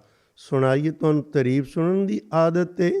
ਉਦਾਸੀ ਤੁਹਾਡੀ ਤਾਰੀਫ ਕਰ ਰਹੇ ਸਨ, ਤੁਸੀਂ ਬੜੀਆਂ ਸਮਾਧੀਆਂ ਲਾਉਂਦੇ ਹੋ। ਸਾਰੇ ਹੈਰਾਨ ਵੀ ਬਾਬਾ ਬਸੰਤ ਸਿੰਘ ਦੀ ਤੇ ਕੋਈ ਗਲਤੀ ਨਹੀਂ ਹੈ ਪਿਆਰਿਓ। ਪਰ ਬਾਬਾ ਬਸੰਤ ਸਿੰਘ ਜੀ ਦੇ ਅੰਦਰ ਕੋਈ ਗਿਲਾ ਤੇ ਸ਼ਿਕਵਾ ਨਹੀਂ ਆਇਆ, ਸਗੋਂ ਅੰਦਰ ਅਰਦਾਸ ਨਿਕਲੀ, ਵਾਹ ਸਾਹਿਬਾ ਜੇਕਰ ਤੇਰੀ ਇਹ ਕੁੱਟ ਖਾਇਆ ਹੀ ਅੰਦਰ ਦੀ ਮੈਲ ਉਤਰਦੀ ਖੋਵੇ ਤੇ ਸੌਦਾ ਸਸਤਾ ਏ, ਮਹਿੰਗਾ ਨਹੀਂ ਏ। ਆਮ ਬੰਦਾ ਨੂੰ ਤੇ ਜੇਕਰ ਸਾਧੂ ਇੱਕ ਦਿਨ ਫਤਿਹ ਨਾ ਬੁਲਾਵੇ, ਜਾਂਦਿਆਂ ਨੂੰ ਹੱਸ ਕੇ ਨਾ ਬੁਲਾਵੇ, ਬੰਦਾ ਕਹਿੰਦੇ ਇਹਦੇ ਕੋਲੋਂ ਮੈਂ ਕੀ ਲੈਣਾ, ਉਹ ਮੁੜ ਕੇ ਉਸ ਸਥਾਨ 'ਤੇ ਆਉਣਾ ਛੱਡ ਜਾਂਦੇ ਨੇ, ਕਿਉਂਕਿ ਜਗਿਆਸਾ ਨਹੀਂ ਹੈ। ਪਰ ਜਿਹੜੇ ਜਗਿਆਸਾ ਲੈ ਕੇ ਤੁਰੇ ਨੇ ਉਹਨਾਂ ਦੇ ਅੰਦਰ ਇਹੋ ਜਿਹੇ ਕੱਚੇ ਪਿੱਲੇ ਨਹੀਂ ਖੁੰਦੇ ਵੀ ਜੇ ਸਾਧੂ ਨੇ ਇੱਕ ਦਿਨ ਬੁਲਾਇਆ ਨਾ ਤੇ ਉਹ ਵਾਪਸ ਮੁੜਨ। ਸਾਧੂ ਨੇ ਕੀ ਕੀਤਾ, ਕੇਵਲ ਇਹ ਹੀ ਨਹੀਂ ਵੀ ਨਹੀਂ ਬੁਲਾਇਆ, ਲੋਹੇ ਦੀ ਰਾਟ ਨਾਲ ਕੁੱਟਣਾ ਸ਼ੁਰੂ ਕੀਤਾ। ਕੁੱਟੀ ਜਾ ਰਹੇ ਨੇ, ਕਿੰਨਾ ਚਿਰ ਮਾਰ ਖਾਂਦੇ ਰਹੇ ਖੱਸ ਕੇ, ਪਰ ਜਦੋਂ ਮਾਰ ਖਾਧੀ ਨਾ ਕਾਫੀ ਤੇ ਅੰਦਰੋਂ ਇੱਕੋ ਹੀ ਵਾਹਿਗੁਰੂ ਦਾ ਜਾਪ ਚੱਲੀ ਜਾ ਰਿਹਾ। ਕਿਸੇ ਨੇ ਕਿਹਾ ਸੀ ਭਾਈ ਲੈਣਿਆ, ਧੰਨ ਗੁਰੂ ਨਾਨਕ ਸਾਹਿਬ ਖੁਣ ਸੋਟੇ ਮਾਰਦੇ ਨੇ ਕੁੱਤਕਾ, ਕਾਹਨੂੰ ਕੁੱਤਕਿਆਂ ਦੀ ਮਾਰ ਖਾਨਾ ਹੀ, ਤੈਨੂੰ ਪੀੜ ਨਹੀਂ ਖੁੰਦੀ। ਉਹਨਾਂ ਦਾ ਹੁਕਮ ਹੈ ਚਲੇ ਜਾਓ ਤੇ ਆਪਾਂ ਚਲੇ ਜਾਈਏ। ਕਹਿਣ ਲੱਗੇ ਭੋਲਿਓ ਤੁਸੀਂ ਕੀ ਜਾਣੋ, ਜਿੰਨਾ ਪਿਆਰ ਤੇ ਸਵਾਦ ਗੁਰੂ ਨਾਨਕ ਸਾਹਿਬ ਦੇ ਬਚਨਾਂ ਵਿੱਚੋਂ ਮਿਲਦਾ ਸੀ, ਓਨਾ ਹੀ ਸਵਾਦ ਇਸ ਕੁੱਤਕੇ ਦੀ ਮਾਰ ਵਿੱਚੋਂ ਆ ਰਿਹਾ। ਕੁੱਤਕੇ ਦਾ ਆਪਣਾ ਸਵਾਦ ਹੈ ਤੇ ਉਹ ਬਚਨਾਂ ਦਾ ਆਪਣਾ ਸਵਾਦ ਸੀ। ਅੱਜ ਬਾਬਾ ਬਸੰਤ ਸਿੰਘ ਜੀ ਉਹ ਸਵਾਦ ਨੂੰ ਚੱਖ ਰਹੇ ਨੇ। ਪਿਆਰਾ ਸੱਚੀ ਮੁੱਚੀ ਕੁੱਟ ਰਿਹਾ ਹੈ ਤੇ ਕੁੱਟ ਖਾ ਰਹੇ ਨੇ। ਪਿਆਰਿਓ, ਜਦੋਂ ਕਿਸੇ ਮੋਤੀ ਨੇ ਕਿਸ ਮਾਲਾ ਦਾ ਮੋਤੀ ਉਹ ਇੱਕ ਮਾਲਾ ਬੰਨੀ ਹੋਵੇ, ਕਿਸੇ ਦੇ ਖਾਰ ਗਲ 'ਚ ਪੈਣਾ ਖੋਵੇ, ਚਾਹੇ ਮੋਤੀ ਖੋਣ ਚਾਹੇ ਫੁੱਲ ਖੋਣ, ਪਹਿਲਾਂ ਉਹਨਾਂ ਨੂੰ ਸੀਨੇ ਵਿੱਚੋਂ ਦੀ ਸੂਈ ਨੂੰ ਲੰਘਾਉਣਾ ਪੈਂਦਾ ਹੈ। ਸੀਨਾ ਛੀਨਿਆ ਜਾਂਦਾ ਹੈ, ਫਿਰ ਉਹ ਮਾਲਾ ਬਣ ਕੇ ਕਿਸੇ ਦੇ ਗਲੇ ਦਾ ਖਾਰ ਬਣਦੇ ਨੇ। ਮਹਿੰਦੀ ਜਦੋਂ ਕਿਸੇ ਦੇ ਹੱਥਾਂ ਨੂੰ ਚੜ੍ਹਦੀ, ਪਹਿਲਾਂ ਨੂੰ ਆਪਾ ਪਿਸਾਣਾ ਪੈਂਦਾ ਹੈ। ਜਦੋਂ ਕੋਈ ਆਤਮਾ ਉਹਦੇ ਘਰ ਪ੍ਰਵਾਨ ਖੋਵੇ, ਉਹਨਾਂ ਨੂੰ ਇਹੋ ਜਿਹੀ ਮਸ਼ੱਕਤਾਂ ਅਤੇ ਮਿਹਨਤਾਂ ਤੋਂ ਬਾਅਦ ਮਾਰ ਖਾਣੀ ਪੈਂਦੀ ਹੈ। ਜਦੋਂ ਖਾਧੀ, ਇੱਕ ਸੇਵਾਦਾਰ ਕਹਿਣ ਲੱਗਾ ਬਾਬਾ ਜੀ ਰੁਕ ਜਾਓ, ਵਿਚਾਰੇ ਨੂੰ ਇਤਨਾ ਕਿਉਂ ਕੁੱਟੀ ਜਾ ਰਹੇ ਹੋ। ਕਹਿਣ ਲੱਗੇ ਉਹ ਠਹਿਰ ਜਾ, ਅਸੀਂ ਚਾਹੁੰਦੇ ਹਾਂ ਇਹਦੇ 'ਚੋਂ ਸਾਰਾ ਖੋਟ ਕੱਢ ਦਈਏ, ਕਿਸੇ ਪ੍ਰਕਾਰ ਦਾ ਕੋਈ ਖੋਟ ਨਾ ਰਹਿ ਜਾਵੇ। ਕਹਿਣ ਲੱਗੇ ਰੁਕ ਗਏ, ਜਾ ਬਸੰਤ ਸਿੰਘ ਤੇਰਾ ਸਾਰਾ ਖੋਟ ਹੁਣ ਕੱਢ ਦਿੱਤਾ, ਹੁਣ ਮਾਇਆ ਕਦੇ ਵੀ ਤੇਰੇ 'ਤੇ ਕੋਈ ਪ੍ਰਭਾਵ ਨਹੀਂ ਪਾਏਗੀ। ਜਾ ਤੈਨੂੰ ਹੁਕਮ ਹੈ ਖੋਣ, ਤੂੰ ਆਪਣੇ ਪਿੰਡ ਜਾ ਕੇ ਭਗਤੀ ਕਰ। ਕਮਾਲ ਸੀ ਨਾ, ਵੇਖਦੇ ਜਾਣਾ ਵੀ ਕਿਹੋ ਜਿਹੀ ਅਜੀਬ ਕਹਾਣੀ ਹੈ। ਸਾਧੂਆਂ ਨੂੰ ਨਮਸਕਾਰ ਬਦੋ ਬਦੀ ਖੁੰਦੀ ਹੈ ਘਾਲਣਾ ਵੇਖ ਕੇ। ਹੋਇਆ ਕਿ ਬਾਬਾ ਜੀ ਨੂੰ ਹੁਕਮ ਹੋਇਆ ਵੀ ਪਿੰਡ ਜਾਓ ਬਾਹਰ, 7 ਬਚਨ ਕਹਿੰਦੇ ਰੁਕ ਜਾਓ, ਪਿੰਡ ਘਰ ਨਹੀਂ ਜਾਣਾ, ਬਾਹਰ ਰਹਿਣਾ ਹੈ। 7 ਬਚਨ ਪ੍ਰਸ਼ਾਦਾ ਪਿੰਡ 'ਚੋਂ ਗਜਾ ਕਰਕੇ ਮੰਗ ਕੇ ਛਕਣਾ ਹੈ। ਜੀ ਖਜੂਰ 7 ਬਚਨ, ਜੀ ਤੁਸਾਂ ਪਿੰਡ 'ਚੋਂ ਨਹੀਂ ਮੰਗਣਾ, ਆਪਣੇ ਘਰ ਤੋਂ ਮੰਗਣਾ ਹੈ। ਠੀਕ ਹੈ ਜੀ, ਘਰ ਵਿੱਚ ਅੰਦਰ ਨਹੀਂ ਜਾਣਾ, ਗਲੀ 'ਚ ਖਲੋਣਾ ਹੈ। ਗਲੀ 'ਚ ਖਲੋ ਕੇ ਭਾਂਡਾ ਨਹੀਂ ਲੈਣਾ, ਹੱਥ 'ਤੇ ਹੀ ਪ੍ਰਸ਼ਾਦਾ ਲੈ ਕੇ ਉੱਥੇ ਹੀ ਬੈਠ ਕੇ ਤੁਸੀਂ ਉਹਦੇ ਸਾਹਮਣੇ ਛਕਣਾ ਹੈ। ਕੁਛ ਦਿਨ ਉੱਥੋਂ ਛਕਣਾ, ਫਿਰ ਪਿੰਡ 'ਚੋਂ ਛਕਣਾ। 7 ਬਚਨ ਬੜਾ ਔਖਾ ਕੰਮ ਸੀ। ਦੁਨੀਆ ਜਿਉਣ ਨਹੀਂ ਦਿੰਦੀ ਪਈ, ਇਹ ਸਾਧ ਬਣ ਗਏ ਘਰੋਂ ਨਹੀਂ, ਇਹ ਕਿਉਂ ਬਾਹਰ ਤੁਰਿਆ ਫਿਰਦਾ ਸੀ, ਹੁਣ ਮੰਗ ਕੇ ਰੋਟੀਆਂ ਖਾਂਦਾ। ਉਹ ਕੀ ਜਾਣਨ, ਇਹ ਮੰਗਦੇ ਨੇ ਕਿਸੇ ਪਿਆਰੇ ਦੀ ਖੁਸ਼ੀ ਲੈਣ ਲਈ। ਇਹ ਗਜਾ ਕਰ ਰਹੇ ਨੇ ਤੇ ਕਿਸੇ ਦੀਆਂ ਰਹਿਮਤਾਂ ਇਕੱਠੀਆਂ ਕਰਨ ਲਈ, ਕਿਸੇ ਦੇ ਹੁਕਮ ਵਿੱਚ ਤੁਰੇ ਫਿਰਦੇ ਨੇ।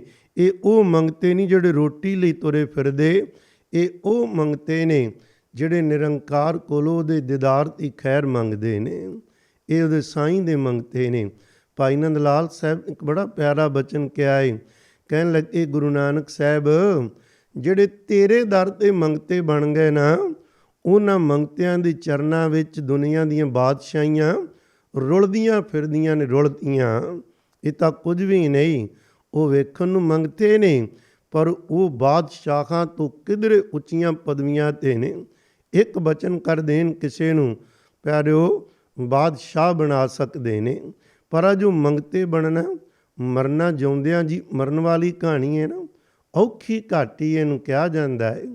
ਇਹਨੂੰ ਗੁਰੂ ਅਮਰਦਾਸ ਸਾਹਿਬ ਕਹਿੰਦੇ ਭਗਤਾਂ ਕੀ ਚਾਲ ਨਿਰਾਲੀ।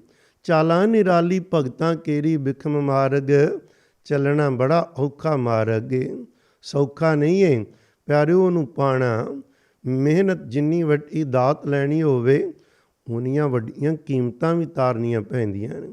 ਕੀਮਤ ਤਾਰੀ ਜਾ ਰਹੇ ਨੇ, ਕੋਈ ਪਰਵਾਹ ਨਹੀਂ ਲੋਕ ਲਾਜ ਦੀ ਦੁਨੀਆ ਕੀ ਕਹੇਗੀ। ਬਸ ਪਰਵਾਹ ਤੇ ਇੱਕ ਸੱਚੇ ਸਾਹਿਬ ਦੇ ਸ੍ਰੀ ਗੁਰੂ ਗ੍ਰੰਥ ਸਾਹਿਬ ਤੇ ਬਚਨ ਕਮਾਣੇ ਤੇ ਸਾਧੂ ਨੇ ਜੋ ਕਿਹਾ ਏ ਬਸ ਉਹਦੇ ਤੇ ਕਿੰਤੂ ਪਰੰਤੂ ਨਹੀਂ ਕਰਨਾ, ਸ਼ੱਕ ਨਹੀਂ ਕਰਨਾ। ਆਸਾ ਦੀ ਵਾਰ ਵਿੱਚ ਬਚਨ ਹੁੰਦਾ ਏ ਬੰਦਾ ਨਾਲੇ ਚਾਕਰ ਰਖਵਾਵੇ ਤੇ ਨਾਲੇ ਆਪਣੇ ਮਾਲਕ ਦਾ ਕੋਈ ਹੁਕਮ ਮੰਨ ਲੈ ਤੇ ਕੋਈ ਨਾ ਮੰਨੇ, ਕਹਿੰਦੇ ਸਵਾਦ ਨਹੀਂ ਆਏਗਾ।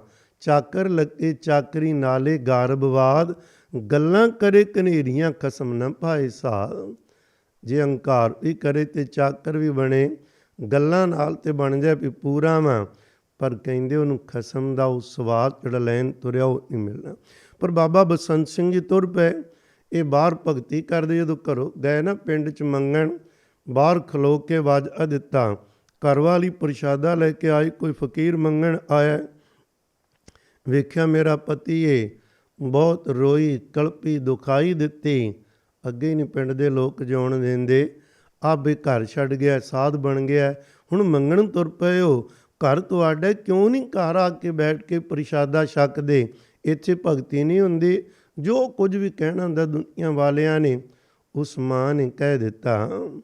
ਬੜੇ ਤਰਲੇ ਪਾਏ। ਬਾਬਾ ਜੀ ਨੇ ਇੱਕੋ ਗੱਲ ਕਹੀ, ਕਹਿਣ ਲੱਗੇ ਦੇਖ ਮੈਨੂੰ ਹੁਕਮ, ਮੈਂ ਕੌਣ ਕਿਸੇ ਦਾ ਗੁਲਾਮ ਹਾਂ। ਮੇਰਾ ਗੁਰਦੇਵ ਹੈ, ਮੇਰੇ ਉੱਪਰ ਸਿਰ ਦਾ ਸਾਈਂ ਹੈ। ਸਤਿਗੁਰੂ ਜੀ ਨੇ ਮਿਲਾਇਆ ਤਰਸ ਕਰਕੇ ਮਹਾਂਪੁਰਖਾਂ ਨੂੰ, ਸੰਤ ਬਾਬਾ ਖਰਨਾਮ ਸਿੰਘ ਜੀ ਕੋਰਾ ਨੂੰ।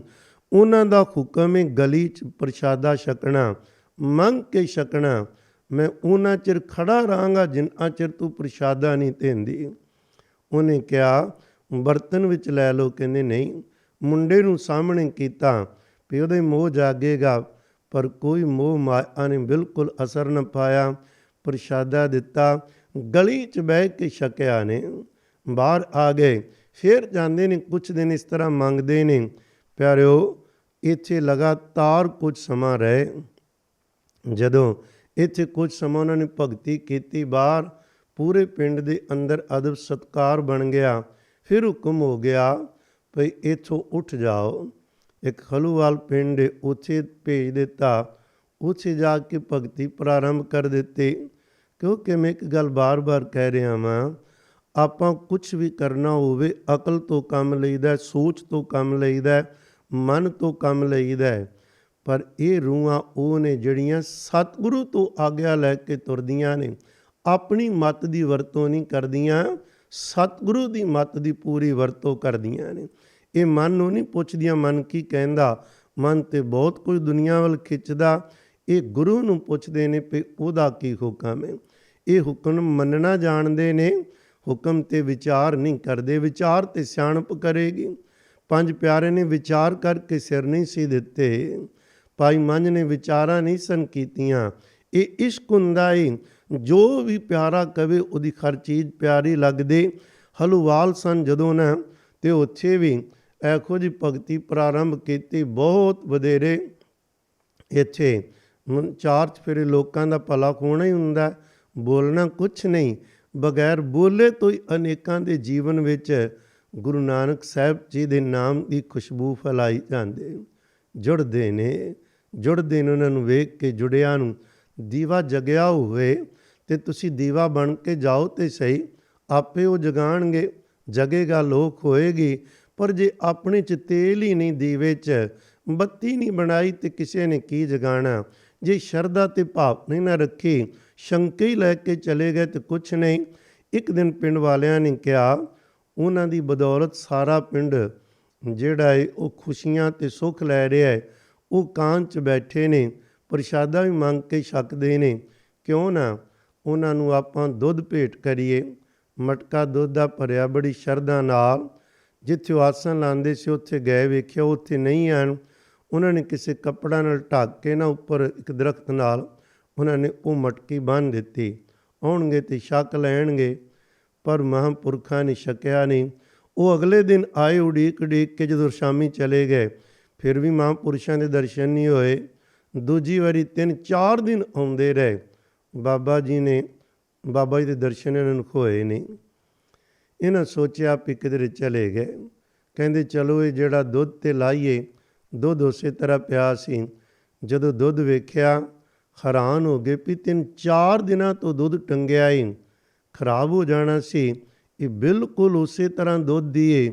ਉਹਨਾਂ ਨੂੰ ਪ੍ਰਸ਼ਾਦ ਜਾਣ ਕੇ ਸਾਰੇ ਪਿੰਡ ਵਾਲੇ ਨੇ ਛਕਿਆ, ਪਰ ਬਾਬਾ ਜੀ ਨੇ ਵੇਖਿਆ ਵੀ ਕੋਈ ਪਕੜ ਨਹੀਂ ਰੱਖਣੀ, ਉੱਥੋਂ ਅਲੋਪ ਹੋ ਗਏ। ਫਿਰ ਮਰੂਲੇ ਪਿੰਡ ਆਏ। ਇੱਥੇ ਜਦੋਂ 3 ਸਾਲ ਰਹੇ ਤੇ ਇੱਕ ਦਿਨ ਇੱਥੋਂ ਪਿੰਡ ਵਾਲਿਆਂ ਨੇ ਕਿਹਾ ਬਾਬਾ ਜੀ ਕੋਲ ਕੁਛ ਵੀ ਨਹੀਂ ਹੈ, ਭੁੰਜੇ ਹੀ ਬੈਠਦੇ ਭਗਤੀ ਕਰਦੇ, ਇੱਕ ਮੰਜਾ ਬਿਸਤਰਾ ਤੇ ਦਈਏ। ਜਦੋਂ ਮੰਜਾ ਬਿਸਤਰਾ ਲੈ ਕੇ ਗਏ ਉਦੋਂ ਉਹ ਆਸਨ ਤੇ ਨਹੀਂ ਸਨ, ਇਹਨਾਂ ਨੇ ਰੱਖਿਆ ਜਾ ਕੇ। ਉਹ ਪਿੰਡ ਵਾਲੇ ਵਾਪਸ ਆ ਗਏ। ਬਾਬਾ ਜੀ ਨੇ ਵੇਖਿਆ ਇੱਥੇ ਮੰਜਾ ਬਿਸਤਰਾ ਆ ਗਏ, ਇਹ ਤਾਂ ਇੱਥੇ ਕੋਈ ਪੂਜਾ ਹੋਣ ਲੱਗ ਪਈ, ਜਿਵੇਂ ਉੱਥੇ ਦੁੱਧ ਆਇਆ। ਚੁੱਪ ਕਰਕੇ ਕਿਸੇ ਨੂੰ ਦੱਸੇ ਤੋਂ ਬਗੈਰ ਉੱਥੋਂ ਵੀ ਚਲੇ ਗਏ, ਅਲੋਪ ਹੋ ਗਏ। ਸ਼ਿਵਾਲਕ ਦੀਆਂ ਪਹਾੜੀਆਂ 'ਤੇ ਚਲੇ ਗਏ ਉਸ ਸਾਈਡ ਨੂੰ। ਜਦੋਂ ਗਏ ਉੱਥੇ ਜਾ ਕੇ ਭਗਤੀ ਪ੍ਰਾਰੰਭ ਕੀਤੀ ਤੇ ਅੰਦਰ ਇੰਨਾ ਰੀਝ ਤੇ ਜੁੜ ਗਏ, ਇੰਨਾ ਆਨੰਦ ਜੀ ਕੀਤਾ, ਅੰਦਰੋਂ ਫੁਰਨਾ ਬਣ ਗਿਆ ਵੀ ਦਾਤਾ ਇਸ ਆਨੰਦ 'ਚੋਂ ਬਾਹਰ ਨਹੀਂ ਹੁਣ ਨਿਕਲਣ ਨੂੰ ਜੀ ਚਾਹੁੰਦਾ, ਕਿਰਪਾ ਕਰ ਸਰੀਰ ਦਾ ਅੰਤ ਇਸੇ ਸਵਾਦ ਵਿੱਚ ਹੀ ਕਰਦੇ ਹਾਂ। ਉਹ ਸਵਾਦ ਉਹ ਕੈਸਾ ਹੋਏਗਾ ਜਿੱਥੇ ਕੋਈ ਪਕੜ ਨਹੀਂ ਚਾਹੁੰਦਾ, ਬਸ ਇਸੇ ਆਨੰਦ ਵਿੱਚ ਪ੍ਰਾਣ ਹੀ ਨਿਕਲ ਜਾਣ।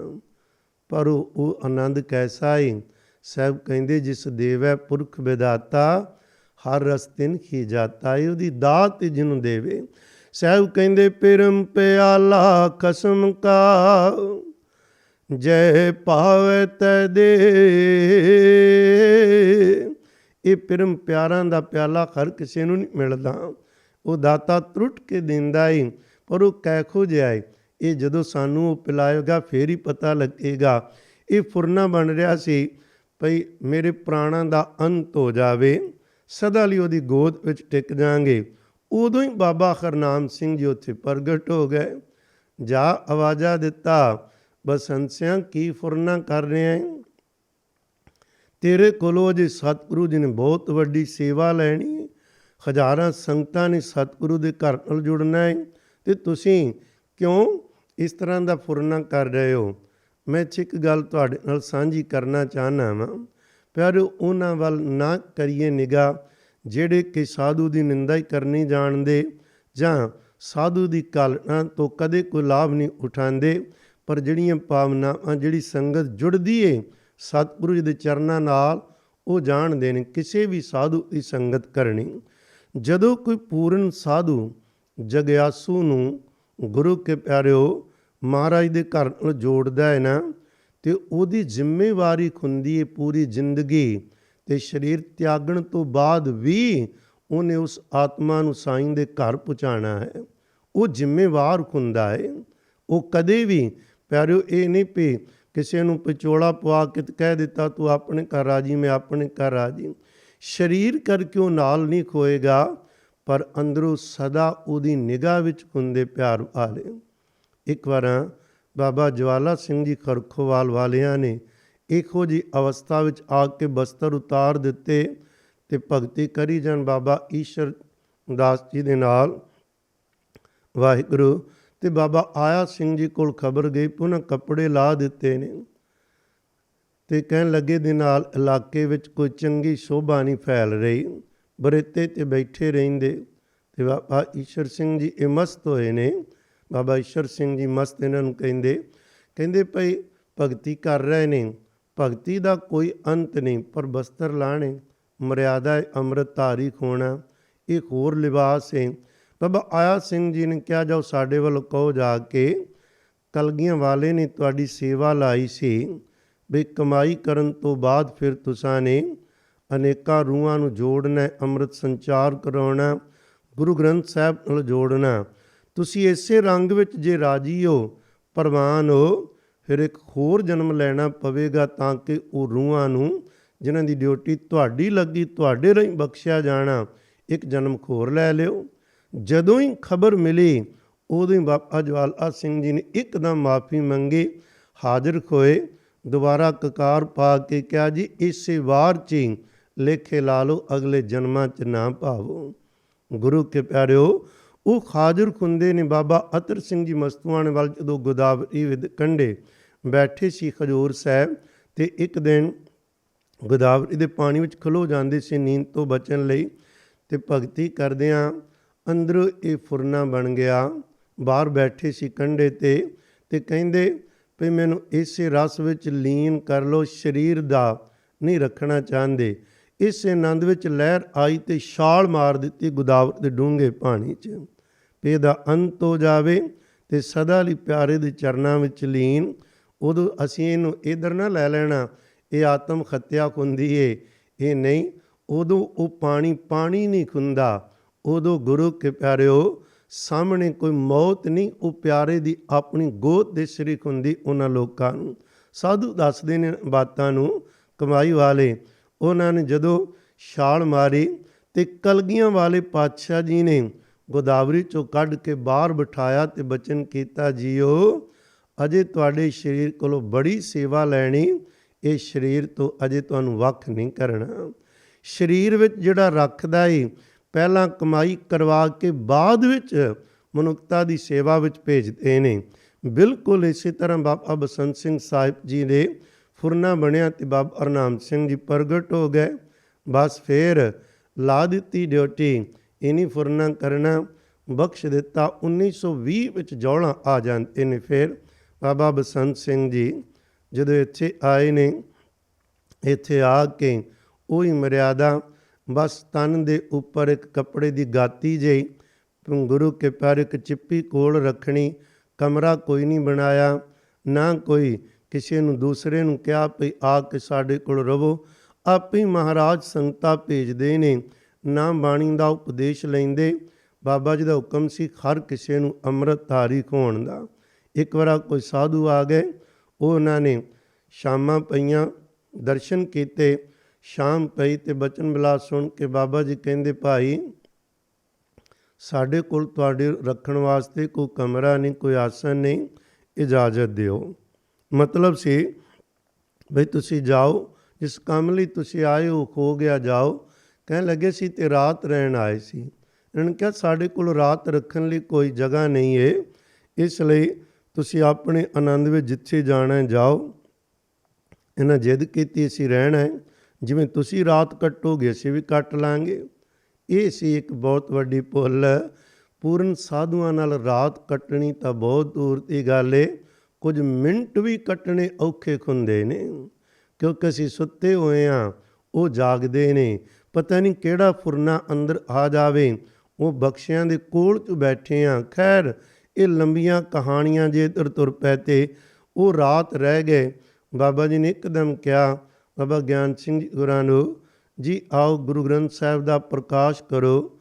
ਜਿੱਥੇ ਕੀਤਾ ਕਹਿੰਦੇ ਪਾਠ ਸੁਣਾਓ, ਸੁਣਾਉਣ ਲੱਗ ਪਏ। ਬਾਬਾ ਬਸੰਤ ਸਿੰਘ ਜੀ ਸੁਣੀ ਜਾ ਰਹੇ ਸਨ ਪਾਠ, ਉਸੇ ਆਨੰਦ ਵਿੱਚ ਬੈਠੇ ਹੋਏ ਨੇ। ਜਦੋਂ ਆਨੰਦ ਵਿੱਚ ਬੈਠਿਆਂ ਨੂੰ ਇਹ ਸਾਧੂ ਵੇਖਣੇ ਨਾ, ਸੌਣਾ ਨਹੀਂ, ਬੜੀ ਮੁਸ਼ਕਲ ਰਾਤ ਕੱਟੀ। 4 ਵਜੇ ਤੇ ਕਹਿੰਦੇ ਭਾਈ ਬੰਦ ਕਰੋ, ਜਾਓ ਇਸ਼ਨਾਨ ਪਾਣੀ ਕਰੋ ਅਤੇ ਨਿਤਨੇਮ ਕਰ ਲਓ। ਉਹ ਸਵੇਰੇ ਮਸਾਂ ਆਗਿਆ ਲੈ ਕੇ ਉਹਨਾਂ ਰਾਤ ਬੜੀ ਮੁਸ਼ਕਲ ਕੱਟੀ, ਉਹ ਚਲੇ ਗਏ। ਬਾਬਾ ਬਸੰਤ ਸਿੰਘ ਸਾਹਿਬ ਹੋਰਾਂ ਦੀ ਕੋਈ ਪਕੜ ਨਹੀਂ ਸੀ ਕਿਸੇ ਚੀਜ਼ ਦੇ ਨਾਲ। ਪਿਆਰੇ ਇੱਕ ਵਾਰ ਨਾ ਬਾਬਾ ਹਰਨਾਮ ਸਿੰਘ ਜੀ ਇਸ ਇਲਾਕੇ ਵਿੱਚ ਆਏ ਅਤੇ ਸੰਗਤ ਨੇ ਬੇਨਤੀ ਕਰਕੇ ਲਿਆਂਦਾ ਭਈ ਸਾਡੇ ਉੱਥੇ ਵੀ ਆਓ ਚਾਹੁਣਾ। ਉਹ ਕਹਿਣ ਲੱਗੇ ਭਈ ਠੀਕ ਹੈ। ਬਾਹਰ ਸੰਗਤਾਂ ਨੇ ਪੰਡਾਲ ਸਜਾ ਲਏ, ਤਿਆਰੀ ਕੀਤੀ। ਜਦੋਂ ਬਾਬਾ ਹਰਨਾਮ ਸਿੰਘ ਜੀ ਆਏ ਅਤੇ ਕਹਿਣ ਲੱਗੇ ਜੀ ਆਪਾਂ ਉੱਧਰ ਆਓ ਜੀ, ਦਰਸ਼ਨ ਦਿਓ। ਉਹ ਕਹਿੰਦੇ ਨਹੀਂ, ਅਸੀਂ ਪਹਿਲਾਂ ਆਪਣੇ ਘਰ ਜਾਵਾਂਗੇ। ਘਰ ਸੀ ਜਿੱਥੇ ਬਾਬਾ ਬਸੰਤ ਸਿੰਘ ਸਾਹਿਬ ਜੀ ਦੀ ਕੁਟੀਆ ਟਿਕੇ ਸਨ। ਸਿੱਧੇ ਉਹਨਾਂ ਕੋਲ ਗਏ। ਰੱਬ ਵੱਲੋਂ ਹੀ ਉਹਨਾਂ ਕੋਲ ਇੱਕ ਪਲੰਗ ਆਇਆ ਸੀ ਜਿਹਦੇ 'ਤੇ ਆਪ ਨਹੀਂ ਸਨ ਅਜੇ ਬੈਠੇ, ਸੁੱਚਾ ਪਲੰਗ। ਰੱਬ ਵੱਲੋਂ ਕਿ ਉਹਦੇ ਹੁਕਮ ਵਿੱਚ ਪਹਿਲਾਂ ਹੀ ਤਿਆਰੀਆਂ ਹੁੰਦੀਆਂ। ਜਦੋਂ ਪਤਾ ਲੱਗਾ ਗੁਰਦੇਵ ਆਏ, ਚਾਵਾਂ ਨਾਲ ਨਮਸਕਾਰ ਕੀਤੀ, ਉਸ ਪਲੰਗ 'ਤੇ ਬਿਠਾਇਆ, ਆਪ ਥੱਲੇ ਬਹਿ ਗਏ।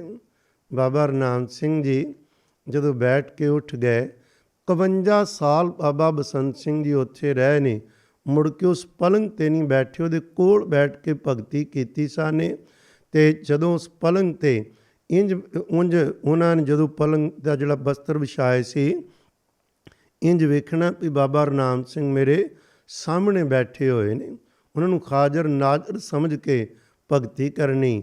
ਵੇਖਿਆ ਵੀ ਉਹ ਛੱਪੜ ਦਾ ਪਾਣੀ, ਕਹਿੰਦੇ ਜੀ ਇਹ ਛੱਪੜ, ਕਹਿੰਦੇ ਇਹ ਕਿਸੇ ਸਾਧ ਦਾ ਬਚਨ ਹੈ। ਕਹਿਣ ਲੱਗੇ ਇਹਨਾਂ ਨੂੰ ਪੂਰ ਦੀ ਸੇਵਾ ਮੁਕੰਮਲ ਹੋ ਗਈ ਏ। ਉੱਥੇ ਬਾਅਦ ਵਿੱਚ ਪਿਆਰਿਓ ਸਤਿਗੁਰੂ ਜੀ ਦੇ ਅਸਥਾਨ ਬਣੇ, ਕੀਰਤਨ ਹੋਏ। ਮੈਂ ਗੱਲ ਕਰ ਰਿਹਾ ਸਾਂ ਇਹਨਾਂ ਪੂਰਿਆਂ ਦੇ ਕੌਤਕ ਬੜੇ ਅਜੀਬ ਹੁੰਦੇ ਨੇ। ਇਹਨਾਂ ਦੇ ਕੌਤਕਾਂ ਨੂੰ ਜਦੋਂ ਲੱਗ ਗਿਣਨ ਤੇ ਮੁੱਕਣ ਵਿੱਚ ਨਹੀਂ ਆਉਂਦੇ ਗੁਰੂ ਕੇ ਪਿਆਰਿਓ। ਤੋਂ ਬਾਬਾ ਬਸੰਤ ਸਿੰਘ ਸਾਹਿਬ ਹੋਰਾਂ ਨੇ ਇਸ ਢੰਗ ਨਾਲ ਘਾਲਣਾ ਜਿਹੜੀ ਘਾਲੀ ਅਸੀਂ ਤੇ ਉਹਦੇ ਤੋਂ ਹੀ ਸਦਕੇ ਜਾਂਦੇ ਹਾਂ। ਉਸ ਤੋਂ ਬਾਅਦ ਕੀ ਹੁੰਦਾ ਹੈ, ਲੋਕਾਂ ਦੀਆਂ ਸਾਡੀਆਂ ਲੋੜਾਂ ਹੁੰਦੀਆਂ ਨੇ, ਕਿਸੇ ਨੂੰ ਦੁੱਧ, ਕਿਸੇ ਨੂੰ ਪੁੱਤ, ਕਿਸੇ ਦਾ ਰੋਗ, ਵੱਖਰੀ ਵੱਖਰੀ ਇਹੋ ਜਿਹੇ ਹਰ ਕਿਸੇ ਦੀ ਸਾਧ ਸੰਗਤ ਪਾਵਨਾ ਹੁੰਦੀ ਏ। ਸਾਧੂ ਨੇ ਸਾਰਿਆਂ ਨੂੰ ਇਹ ਦਾਤਾਂ ਵੀ ਦੇਈ ਜਾਣੀਆਂ ਨੇ, ਨਾਲ ਨਾਲ ਨਾਮ ਬਾਣੀ ਨਾਲ ਵੀ ਜੋੜੀ ਜਾਣਾ ਹੁੰਦਾ ਹੈ। ਜਲੰਧਰ ਵਿੱਚ ਨਾ ਗੁਰੂ ਸਾਹਿਬਾਨਾਂ ਦੇ ਪ੍ਰਕਾਸ਼ ਪੁਰਬਾਂ 'ਤੇ ਬਾਬਾ ਬਸੰਤ ਸਿੰਘ ਹੋਰਾਂ ਨੇ ਨਗਰ ਕੀਰਤਨ ਦੀ ਪਰੰਪਰਾ ਪ੍ਰਾਰੰਭ ਕੀਤੀ ਸੀ। ਹੋਲੇ ਮਹੱਲੇ ਅਤੇ ਖਾਸ ਪਿੰਡਾਂ ਵਿੱਚੋਂ ਵੀ ਉਹਨਾਂ ਨੇ ਲੈ ਕੇ ਆਉਣਾ ਅਤੇ ਫਿਰ ਉਹਨਾਂ ਨੇ ਇਹ ਨਗਰ ਕੀਰਤਨ ਦੇ ਬਖਾਨੇ ਸਿੱਖੀ ਦਾ ਪ੍ਰਚਾਰ ਲਗਾਤਾਰ ਉਹਨਾਂ ਕਰੀ ਜਾਣਾ। ਬੜੀਆਂ ਰੂਹਾਂ ਨੂੰ ਉਹਨਾਂ ਨੇ ਜੋੜਿਆ, ਕਿਧਰੇ ਇੱਕ ਨੂੰ ਨਹੀਂ। ਇੱਕ ਨਿੱਕੀ ਜਿਹੀ ਉਦਾਹਰਨ ਦੇ ਕੇ ਸਮਾਪਤੀ ਵੱਲ ਆਉਂਦੇ ਹਾਂ, ਪਰ ਸਦਕੇ ਜਾਈਏ। ਦੇਖੋ ਪੜ੍ਹਦੇ ਰੋਜ਼ ਹਾਂ, ਜਿਨੀ ਨਾਮ ਧਿਆ ਗਏ ਮਸਕਤ ਘਾਲ, ਭਈ ਘਾਲਣਾ ਵਾਲੇ ਹੀ ਉਹਦੇ ਘਰ 'ਤੇ ਪ੍ਰਵਾਨ ਹੁੰਦੇ ਨੇ। ਘਾਲਣਾ ਕਿਹੋ ਜਿਹੀ ਸਖਤ ਘਾਲਣਾ ਪੈਂਦੀ ਹੈ, ਨਾ ਸਾਧੂਆਂ ਤੋਂ ਪਤਾ ਲੱਗਦਾ ਹੈ। ਐਵੇਂ ਨਹੀਂ ਪਿਓ ਉੱਠ ਕੇ ਸੰਗਤ ਜੀ ਨਾਮ ਜਪੋ, ਸੰਗਤ ਜੀ ਅੰਮ੍ਰਿਤ ਛਕੋ, ਨਹੀਂ। ਇਹ ਕਹਿਣ ਤੋਂ ਪਹਿਲਾਂ ਕਿੰਨੀ ਕਮਾਈ ਜਿਉਂਦਿਆਂ ਜੀ ਮਰਨਾ ਪੈਂਦਾ ਹੈ। ਸਾਰੀ ਜ਼ਿੰਦਗੀ ਪਿਆਰਿਓ ਇਹ ਕੇਵਲ ਤਨ ਦੇ ਉੱਪਰ ਉਹ ਗਾਤੀ ਜੀ ਨਾਲ ਕੱਢ ਦਿੱਤੇ, ਪਰ ਖਾਂ ਘੋੜੇ ਦੀ ਸਵਾਰੀ ਕਰਨ ਦਾ ਸ਼ੌਂਕ ਵੀ ਸੀ ਅਤੇ ਉਹ ਕਰਿਆ ਵੀ ਕਰਦੇ ਸਨ। ਇੱਕ ਵਾਰ ਬਾਬਾ ਹਰਨਾਮ ਸਿੰਘ ਹੋਰਾਂ ਦੇ ਜਦੋਂ ਦਰਸ਼ਨ ਕਰਨ ਜਾਣੇ ਸੀ, ਦਰਸ਼ਨ ਕਰਨ ਗਏ, ਘੋੜੇ 'ਤੇ ਚੜ੍ਹ ਕੇ 4 ਫਰਲਾਂਗ ਬਾਹਰ ਘੋੜਾ ਬੰਨ੍ਹ ਕੇ ਫਿਰ ਪੈਦਲ ਗਏ।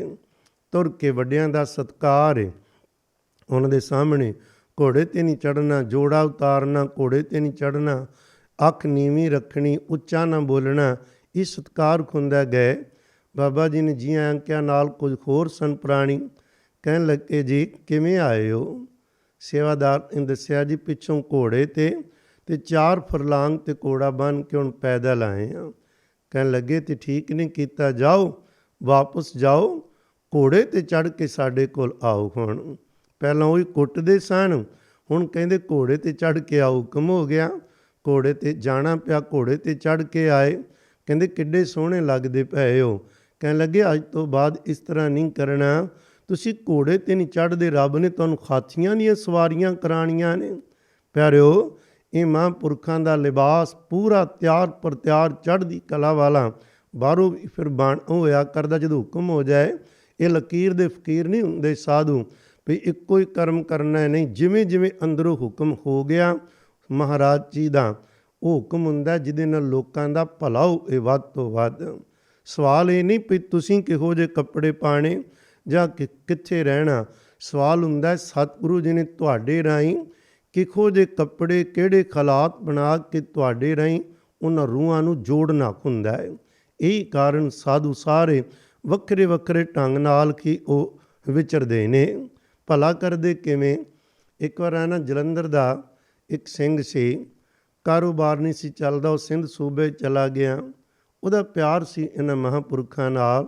ਜਦੋਂ ਉੱਥੇ ਗਿਆ ਨਾ ਅਤੇ ਜਾ ਕੇ ਇਹ ਰੋਜ਼ ਇੱਕ ਅਰਦਾਸ ਕਰਿਆ ਕਰਦਾ, ਧੰਨ ਗੁਰੂ ਨਾਨਕ ਸਾਹਿਬ, ਧੰਨ ਗੁਰੂ ਗੋਬਿੰਦ ਸਿੰਘ ਮਹਾਰਾਜ ਦੇ ਚਰਨਾਂ 'ਚ ਵੀ ਅਰਦਾਸ ਕਰਨੀ। ਬਾਬਾ ਜੀ ਨੂੰ ਵੀ ਧਿਆਨ ਵਿੱਚ ਲਿਆ ਕੇ ਇਹਨਾਂ ਨੇ ਅਰਦਾਸ ਕਰਨੀ, ਬਾਬਾ ਧੰਨ ਧੰਨ ਬਾਬਾ ਬਸੰਤ ਸਿੰਘ ਜੀਓ ਮੇਰੀ ਮਦਦ ਕਰਨੀ। ਇਹਨਾਂ ਰੋਜ਼ ਬਾਬਾ ਜੀ ਨੂੰ ਵੀ ਇਹਨੇ ਸ਼ਾਮਲ ਕਰਨਾ, ਪਿਆਰ ਨਾਲ ਬੇਨਤੀ ਕਰਨੀ। ਜਿਵੇਂ ਉੱਥੇ ਅੰਗ ਸੰਗ ਰਹਿ ਕੇ ਸਾਨੂੰ ਮੇਰਾ ਦਾ ਮੀਂਹ ਵਰਸਾਉਂਦੇ ਸੀ, ਇੱਥੇ ਵੀ ਕਿਰਪਾ ਕਰਿਓ। ਇਹ ਨਾ ਰੋਜ਼ ਅਰਦਾਸ ਕਰਨੀ। ਇਹਨੇ ਸਮਝਣਾ, ਇਹਨੂੰ ਜੇ ਮਹਿਸੂਸ ਹੋਣਾ ਵੀ ਬਾਬਾ ਜੀ ਮੇਰੇ ਨਾਲ ਨਾਲ ਨੇ। ਇਹੋ ਜਿਹੇ ਪਿਆਰ ਵਿੱਚ ਰਹਿਣਾ। ਅਤੇ ਇੱਕ ਦਿਨ ਨਾ ਸ਼ਾਮਾਂ ਨੂੰ ਰਹਿਰਾਸ ਦਾ ਪਾਠ ਕੀਤਾ ਅਤੇ ਅਜੇ ਕੋਈ ਕਾਰੋਬਾਰ ਬਹੁਤਾ ਚੱਲਿਆ ਨਹੀਂ ਸੀ। ਇੰਨੀ ਹਿੰਮਤ ਨਹੀਂ ਸੀ ਵੀ ਜਲੰਧਰ ਵਾਪਸ ਜਾਵੇ ਅਤੇ ਦਰਸ਼ਨ ਕਰੇ ਉੱਥੇ ਨੇੜੇ ਜਾ ਕੇ। ਇਹਦੇ ਅੰਦਰ ਨਾ ਉੱਥੇ ਬੈਠਾ ਫੁਰਨਾ ਬਣਿਆ ਵੀ ਦਰਸ਼ਨਾਂ ਨੂੰ ਬਹੁਤ ਜੀਅ ਚਾਹੁੰਦਾ ਹੈ।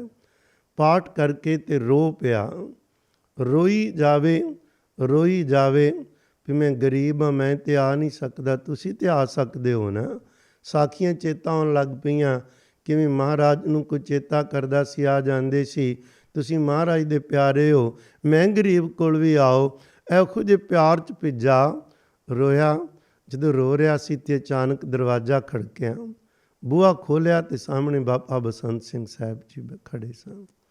ਇੱਕਦਮ ਚਰਨਾਂ 'ਤੇ ਸਿਰ ਝੁਕਿਆ, ਕਹਿਣ ਲੱਗੇ ਤੁਸੀਂ ਇਸ ਤਰ੍ਹਾਂ ਦਾ ਪਰਚਾ ਨਾ ਪਾਇਆ ਕਰੋ, ਇਮਤਿਹਾਨ ਨਾ ਲਿਆ ਕਰੋ। ਖਿਮਾ ਵੀ ਮੰਗੀ, ਭੱਜ ਕੇ ਅੰਦਰੋਂ ਗਏ। ਮੈਂ ਸਤਿਕਾਰ ਮੰਜਾ ਡਾਹਵਾਂ, ਮੰਜਾ ਲਿਆਂਦਾ ਅਤੇ ਉੱਥੇ ਬਾਬਾ ਜੀ ਹੈ ਹੀ ਨਹੀਂ ਸਨ। ਕਹਿਣ ਲੱਗੇ ਹੱਦ ਹੋ ਗਈ, ਹੁਣੇ ਦਰਸ਼ਨ ਦਿੱਤੇ, ਜਾ ਨਹੀਂ ਸਕਦੇ, ਭੁਲੇਖਾ ਸੀ ਕੀ ਸੀ। ਪਰ ਪਿਆਰ ਵਿੱਚ ਬੜਾ ਇੰਨੀ ਖਿੱਚ ਪਈ, ਪੈਸਾ ਫੜ ਕੇ ਕਿਰਾਇਆ ਬਣਾਇਆ ਅਤੇ ਜਲੰਧਰ ਆ ਗਿਆ। ਦਰਸ਼ਨ ਕੀਤੇ। ਜਾ ਕੇ ਬਾਬਾ ਬਸੰਤ ਸਿੰਘ ਜੀ ਕਹਿਣ ਲੱਗੇ ਇਹੋ ਜਿਹੇ ਕਰੜੇ ਪਰਚੇ ਨਹੀਂ ਪਾਈ ਦੇ, ਇਹਨੇ ਤਾਂ ਸਿਰ ਕੀ ਚੁੱਕਣਾ ਸੀ। ਕਹਿਣ ਲੱਗੇ ਅਸੀਂ ਉੱਥੇ ਗਏ ਸੀ, ਤੇਰੇ ਸਾਹਮਣੇ ਜਿਹੜਾ ਦਰਖਤ ਸੀ ਉਹਦੇ ਨਾਲ ਸਾਡੇ ਦੁਮਾਲੇ ਜਿਹੜਾ ਉੱਪਰ ਰੁਮਾਲ ਬੰਨ੍ਹਦੇ ਸੀ, ਉਹ ਰੁਮਾਲ ਉਹ ਟਾਹਣੀ ਨਾਲ ਅੜ ਗਿਆ ਸੀ, ਉਹ ਉੱਥੇ ਹੀ ਰਹਿ ਗਿਆ। ਉਹ ਲੈ ਆ ਜਾ ਕੇ ਪਹਿਲਾਂ 7 ਬਚਨ। ਕਹਿੰਦੇ ਤੇਰੇ ਕੋਲ ਕਿੱਥੇ ਕਿਰਾਇਆ ਤੂੰ ਲੈਂਗੇ, ਨਾ ਖਰਚਾ ਕਰੇਗਾ, ਉਹ ਰੁਮਾਲ ਅਜੇ ਉੱਥੇ ਟੰਗਿਆ ਏ, ਵਾਪਸ ਜਾ ਕੇ ਤੂੰ ਸੰਭਾਲ ਲਈ ਸਾਡੀ ਅਮਾਨਤ। ਵਾਪਸ ਗਿਆ ਅਤੇ ਸੱਚੀ ਮੁੱਚੀ ਰੁਮਾਲ ਉੱਥੇ ਦਰਖਤ ਨਾਲ ਟੰਗਿਆ ਹੋਇਆ ਸੀ। ਹੁਣ ਕੋਈ ਸ਼ੱਕ ਹੀ ਨਹੀਂ ਰਹਿ ਗਿਆ ਵੀ ਮਹਾਂਪੁਰਖ ਸਰੀਰ ਕਰਕੇ ਭਾਵੇਂ ਇੱਕ ਜਗ੍ਹਾ 'ਤੇ ਹੁੰਦੇ, ਪਰ ਉਹਦੇ ਪਿਆਰੇ ਜਿੱਥੇ ਵੀ ਉਹਨਾਂ ਨੂੰ ਯਾਦ ਕਰਨ ਉੱਥੇ ਉਹ ਹਾਜ਼ਰ ਹੋ ਜਾਂਦੇ ਨੇ। ਤੋ ਖੈਰ ਧੰਨ ਨੇ ਬਾਬਾ ਬਸੰਤ ਸਿੰਘ ਸਾਹਿਬ। ਇਸ ਤਰ੍ਹਾਂ ਕਰਕੇ ਉਹਨਾਂ ਨੇ 1971 ਵਿੱਚ ਪਿਆਰਿਓ ਇਹਨਾਂ ਨੇ 9 ਨਵੰਬਰ ਨੂੰ ਇਹ ਆਪਣਾ ਚੋਲਾ ਤਿਆਗਿਆ ਸੀ। ਚੋਲਾ ਤਿਆਗਣ ਤੋਂ ਪਹਿਲਾਂ ਸਤਿਕਾਰਯੋਗ ਬਾਬਾ ਗਿਆਨ ਸਿੰਘ ਸਾਹਿਬ ਜੀ ਨੂੰ ਸੇਵਾ ਬਖਸ਼ੀ ਸੀ। ਬਾਬਾ ਗਿਆਨ ਸਿੰਘ ਸਾਹਿਬ ਨੂੰ 1928 ਦੀ ਗੱਲ ਹੈ, 20 ਦਸੰਬਰ ਦੀ ਬਾਬਾ ਹਰਨਾਮ ਸਿੰਘ ਜੀ ਜਾਣ ਵਾਲੇ ਸਮਾ ਗਏ। ਉਹਨਾਂ ਦੇ ਭੋਗ 'ਤੇ ਬਾਬਾ ਮਾਝਾ ਸਿੰਘ ਸਾਹਿਬ ਵੀ, ਬਾਬਾ ਖਰੀ ਸਿੰਘ ਜੀ ਕਹਾਰਪੁਰ ਵਾਲੇ, ਬਾਬਾ ਬਸੰਤ ਸਿੰਘ ਜੀ, ਕਿਉਂਕਿ ਬਾਬਾ ਬਸੰਤ ਸਿੰਘ ਜੀ ਜੋੜਾਂ ਵਾਲੇ ਅਤੇ ਬਾਬਾ ਖਰੀ ਸਿੰਘ ਜੀ ਕਹਾਰਪੁਰ, ਇਹ ਦੋਨੋਂ ਗੁਰ ਭਾਈ ਨੇ। ਦੋਨੋਂ ਹੀ ਬਾਬਾ ਹਰਨਾਮ ਸਿੰਘ ਜੀ ਖੁਰਾਂ ਤੋਂ ਹੀ ਉਹਨਾਂ ਨੇ ਸਿੱਖਿਆ ਲੈ ਕੇ ਕਮਾਈਆਂ ਕੀਤੀਆਂ ਸਨ। ਗਏ, ਬਹੁਤ ਹੀ ਉੱਥੇ ਅਦਬ ਸਤਿਕਾਰ ਹੋਇਆ। ਉੱਥੋਂ ਦੀ ਸੰਗਤ ਨੇ ਪਿਆਰ ਨਾਲ ਲੱਡੂਆਂ ਦੀ ਪੰਡ ਦਿੱਤੀ ਬਾਬਾ ਬਸੰਤ ਸਿੰਘ ਖੁਰਾਂ ਨੂੰ।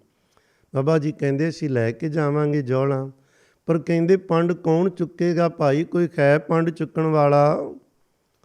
ਬਾਬਾ ਗਿਆਨ ਸਿੰਘ ਜੀ ਉੱਠੇ, ਜੀ ਮੈਂ ਪੰਡ ਚੁੱਕਾਂਗਾ। ਕਹਿਣ ਲੱਗੇ ਵੇਖ ਲੈ ਪੰਡ ਭਾਰੀ ਬੜੀ ਹੈ ਜੀ, ਤੁਹਾਡੀ ਕਿਰਪਾ ਹੋਵੇ ਮੈਂ ਚੁੱਕ ਲਾਂਗਾ, ਲੈ ਕੇ ਨਹੀਂ ਦੂਰ ਜਾਣਾ, ਪਹੁੰਚ ਜਾਏਗਾ ਜੀ ਤੁਹਾਡੀ ਕਿਰਪਾ ਨਾਲ।